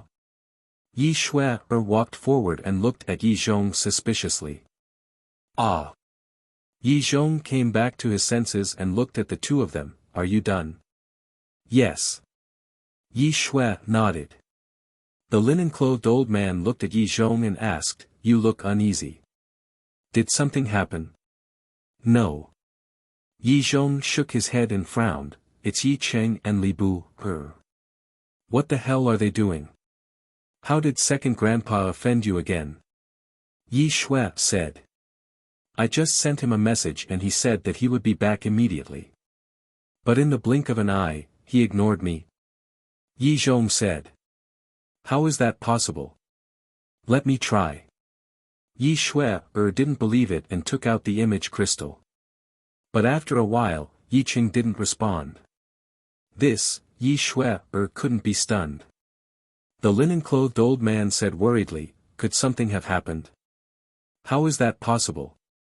He was fine just now. I think Yi Cheng must have been led astray by Li Bu and teamed up to fool me. Yi Zhong said angrily. Cough, cough. Grandpa, don't always say that about him. Li Bu is actually quite good. Let's talk about it later. Second grandpa is already so old. Does he need Li Bu to lead him astray? Yi Shui was speechless. Now, she felt that in her grandfather's eyes, Li Bu could lead everyone astray. You're still speaking up for him. Yi Zhong glared at Yi Shui. Yi Shui smiled embarrassedly and said, don't be angry.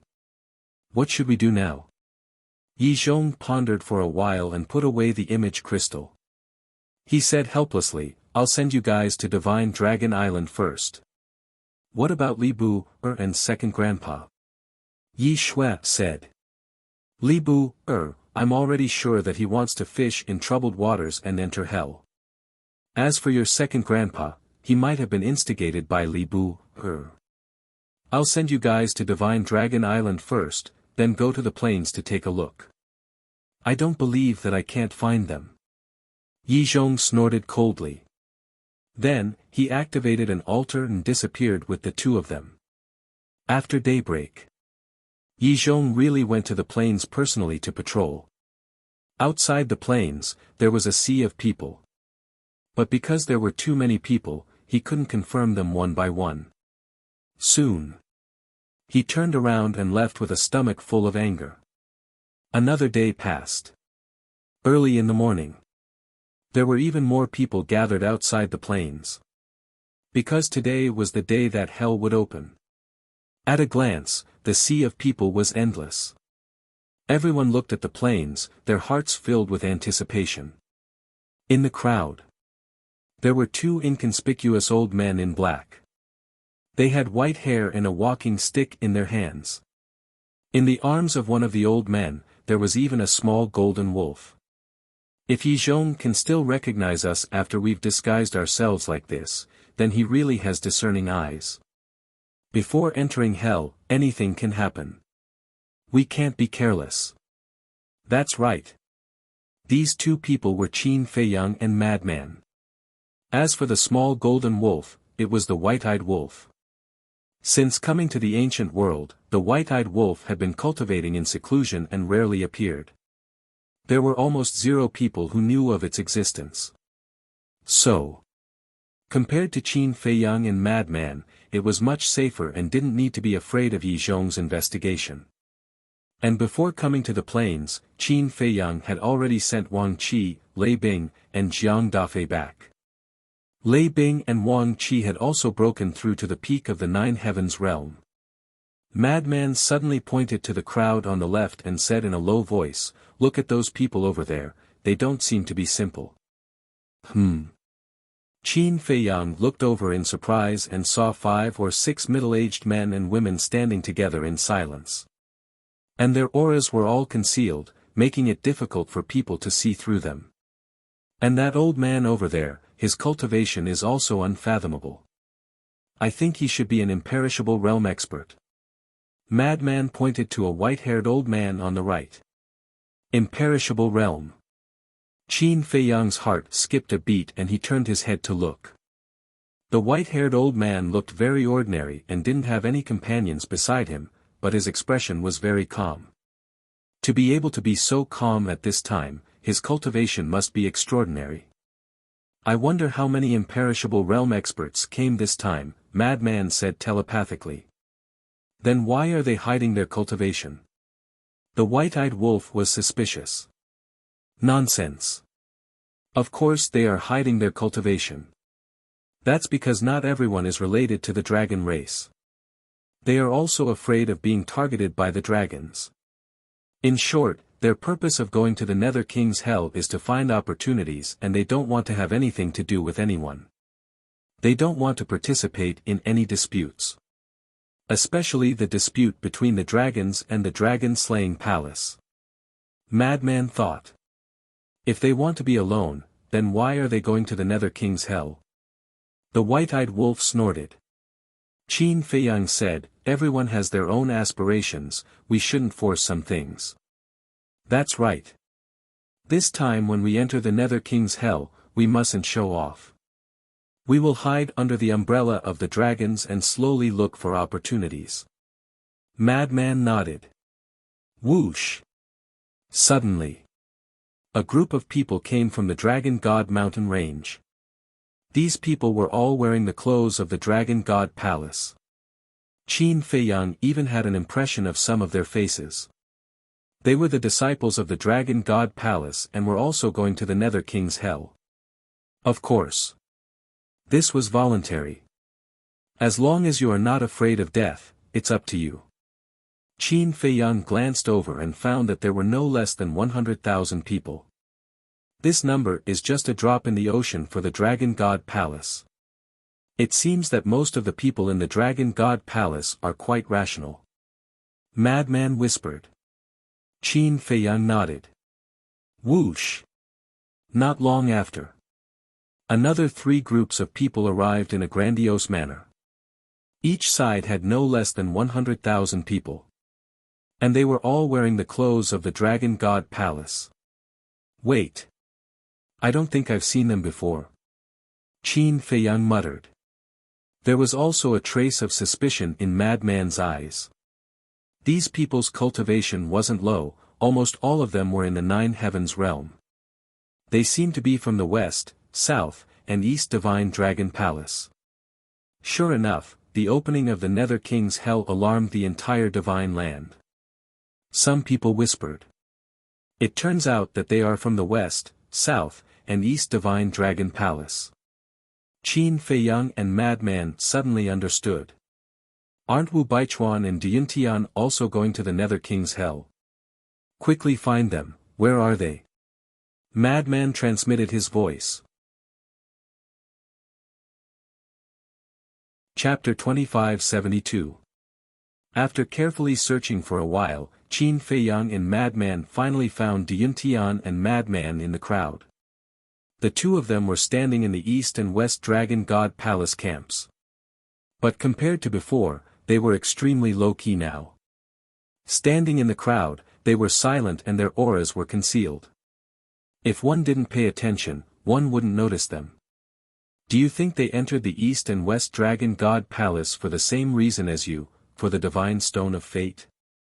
Madman transmitted his voice. Divine Stone of Fate?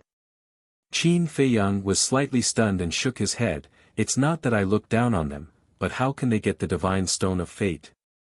You really look down on them? Actually, these two are quite powerful, but because they don't have any heaven-defying divine artifacts and techniques, compared to you, they are a lot dimmer. Madman secretly said. Indeed. They don't look that old, but to have such cultivation, how can they be ordinary people? Perhaps when you enter the Nether King's hell, you will understand how terrifying they are. White-Eyed Wolf echoed. Because in the Nether King's hell, all of Qin Feiyang's trump cards would be restricted. At that time, he could only rely on his own cultivation and strength to deal with the unknown. Perhaps, he might even suffer a great loss under the hands of these two. I hope so. Qin Feiyang whispered. After all, they were all young lords of the dragon-slaying palace. If they were too weak, then it wouldn't be fun. However, compared to these two, he was more curious about the young lord in the south. Even Hui and the five-clawed golden dragon couldn't find out the identity of this person, as if this person didn't exist at all. Such a mysterious person wasn't something an ordinary person could do. Qin Feiyang looked at the Southern Dragon God Palace. The Southern Dragon God Palace also had hundreds of thousands of people. But after observing for a long time, Qin Feiyang still didn't know who this young lord was. Or perhaps, this person didn't come at all. The sun had already risen high in the sky. Swish! Suddenly, two figures descended on the plains, and a terrifying aura enveloped the entire place. It was Yi Zhong and the young man. The young man yawned, looking dispirited. The snow python turned into the size of a palm and laid on the young man's shoulder. It seemed to be affected by the young man as it also looked drowsy. He also wants to enter the hell of the underworld king. Madman looked at the young man in shock. Everything is within my expectations. Qin Feiyang transmitted his voice. What do you mean? Madman was taken aback and asked. This young man's background is unknown, and his strength is unfathomable. Yi Zhong will definitely not be at ease leaving him in the Dragon God Palace. Qin Feiyang transmitted his voice. That's true. Madman nodded. Greetings, Grand Hall Master. The people of the East, South, West, and Dragon God Palace all half-knelt in the air to welcome him. As the Grand Hall Master of the Dragon God Palace, he was naturally famous in the Divine Land. Other than the people from the Dragon God's palace, everyone else also bowed. Quick, pay your respects. Qin Feiyang dragged the madman and quickly bent down. Why should I bow? Madman looked at him with displeasure. If everyone salutes, but we don't, wouldn't that attract Yi Zhong's attention? Qin Feiyang secretly said. Madman nodded in realization. Indeed, they couldn't attract too much attention. Actually. Fortunately, Qin Feiyang thought of this, otherwise they would definitely be discovered by Yi Zhong. Because while everyone was bowing, Yi Zhong's eyes were like torches, sweeping across everyone. Obviously, he was looking for Qin Feiyang. Because according to Qin Feiyang's usual performance in the Dragon God Palace, he would definitely stand with his back straight. However, the result disappointed him. Did he not come? Yi Zhong frowned. Impossible. This brat definitely wouldn't miss this opportunity. He must be hiding in the crowd. He actually bowed along with everyone else. How wronged. Then this old man wants to see how long you can endure. Yi Zhong rolled his eyes and shouted, Everyone, kneel down for this old man. What? Kneel down. Qin Feiyang and the madman's expression froze. Why should we kneel? Someone asked puzzledly. Among them, there were also many people who didn't want to kneel. Yi Zhong said sincerely, hell needs tens of thousands of people to kowtow before it appears. This is nonsense, right? White-eyed wolf transmitted his voice. It must be nonsense. This old man knows that we won't easily kneel to anyone, so he deliberately did this. Qin Feiyang secretly said. The older the ginger, the spicier it is. Then what should we do? The madman frowned. Qin Feiyang didn't say anything and glanced at the others. Everyone looked at each other and finally believed Yi Zhong's words and knelt on the ground one after another. They are fools. White-eyed wolf was speechless. Don't blame them. That's because they know nothing about the Nether King or Hell. Yi Zhong has the final say. Qin Feiyang shook his head. Brat, you are still too inexperienced to play tricks with this old man. This old man doesn't believe that you will kneel down. Yi Zhong secretly sneered and paid close attention to everyone present. Soon. Everyone knelt down, and only Qin Feiyang and the madman were still standing. Yi Zhong immediately looked at the two and coldly shouted, "Why aren't you kneeling?" Hearing Yi Zhong's shout, everyone also looked at Qin Feiyang and the madman. Qin Feiyang smiled bitterly. He turned around and swept his gaze over everyone. Then, he secretly took out a medicinal pill and stuffed it into his mouth with the speed of a thunderbolt. This was not a pill, but an illusion pill. Because he wanted to change back to Li Bu's appearance, he had to take the illusion pill. If he took the pill, he would directly restore his true appearance. The madman also smiled helplessly and took out a pill and threw it into his mouth. Yi Zhong's mouth immediately raised into a smug smile. Greetings, Master. Greetings, Grand Hall Master. The two of them flew up, their expressions full of frustration. Yi Zhong joked, hell is about to open, so what if you kneel down? Master, you can't do this. Qin Feiyang was dissatisfied. Why do you still look unhappy? Do you know that in order to find you, this old man racked his brains to come up with this method? Yi Zhong secretly shouted angrily. Qin Feiyang quickly said, I'm sorry, it's this disciple's fault, but this disciple really wants to go to hell. No. Yi Zhong decisively shook his head and secretly said, go to Divine Dragon Island immediately.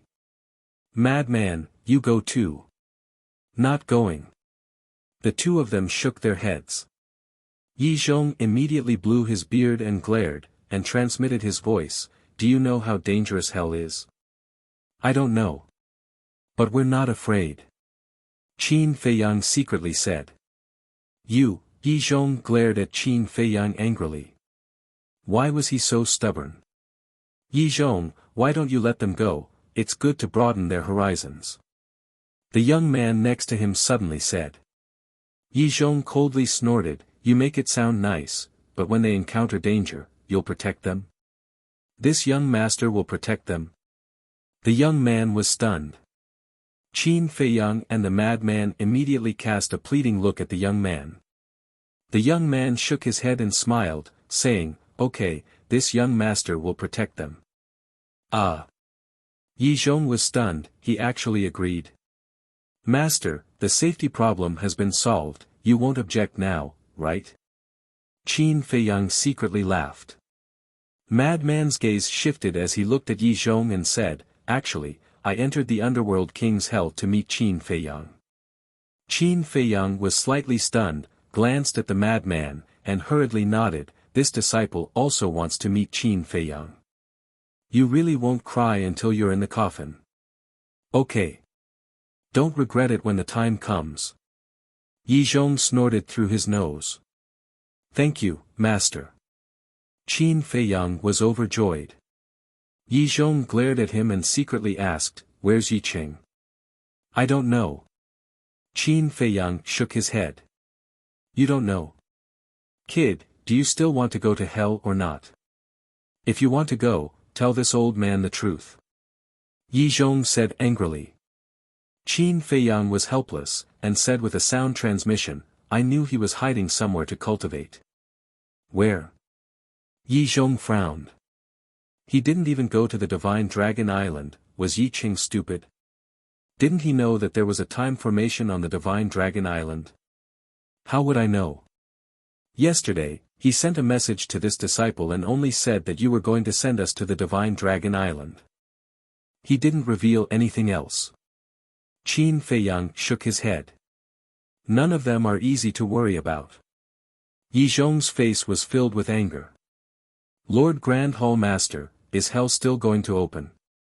How long are you going to make us kneel?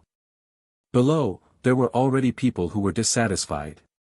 Yi Zhong sorted out his emotions and said expressionlessly, it will open immediately. Finished. Yi Zhong raised his arm and opened his palm. With a clanging sound, a stone door appeared in front of him. The stone door was as if it was condensed from blood. It was completely blood-red and emitted a monstrous baleful aura.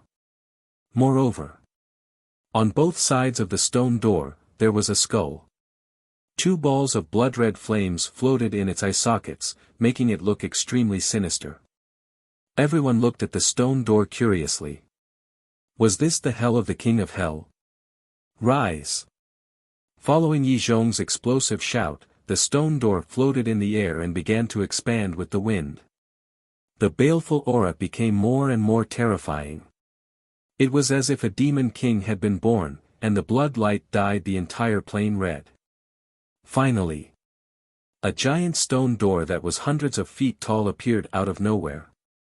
That terrifying baleful aura was as if countless demon kings had awakened, causing everyone present to feel a chill in their hearts. I'm not going. I'm not going either. A stone door already has such a terrifying baleful aura. Then how scary would it be inside hell? Before the stone door even opened, many people felt fear in their hearts. Even the strongest experts hidden in the crowd couldn't help but hesitate. Open! Yi Zhong shouted in a low voice. With a loud clang, the stone door slowly opened. An even more terrifying baleful aura surged out like a torrent. In an instant, everyone felt as if they had fallen into the abyss of hell, and their bodies couldn't help but tremble. In their hearts, there was a fear that couldn't be dispelled. What kind of place was hell?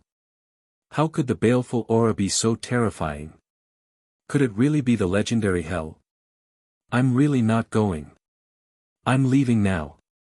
Someone screamed in horror, got up and fled without looking back. With someone taking the lead, there would naturally be people following. For a time, thousands of people fled from this place, frightened by this baleful aura. Not to mention these people, even Qin Feiyang and Madman couldn't help but be frightened. They had experienced a lot of killing.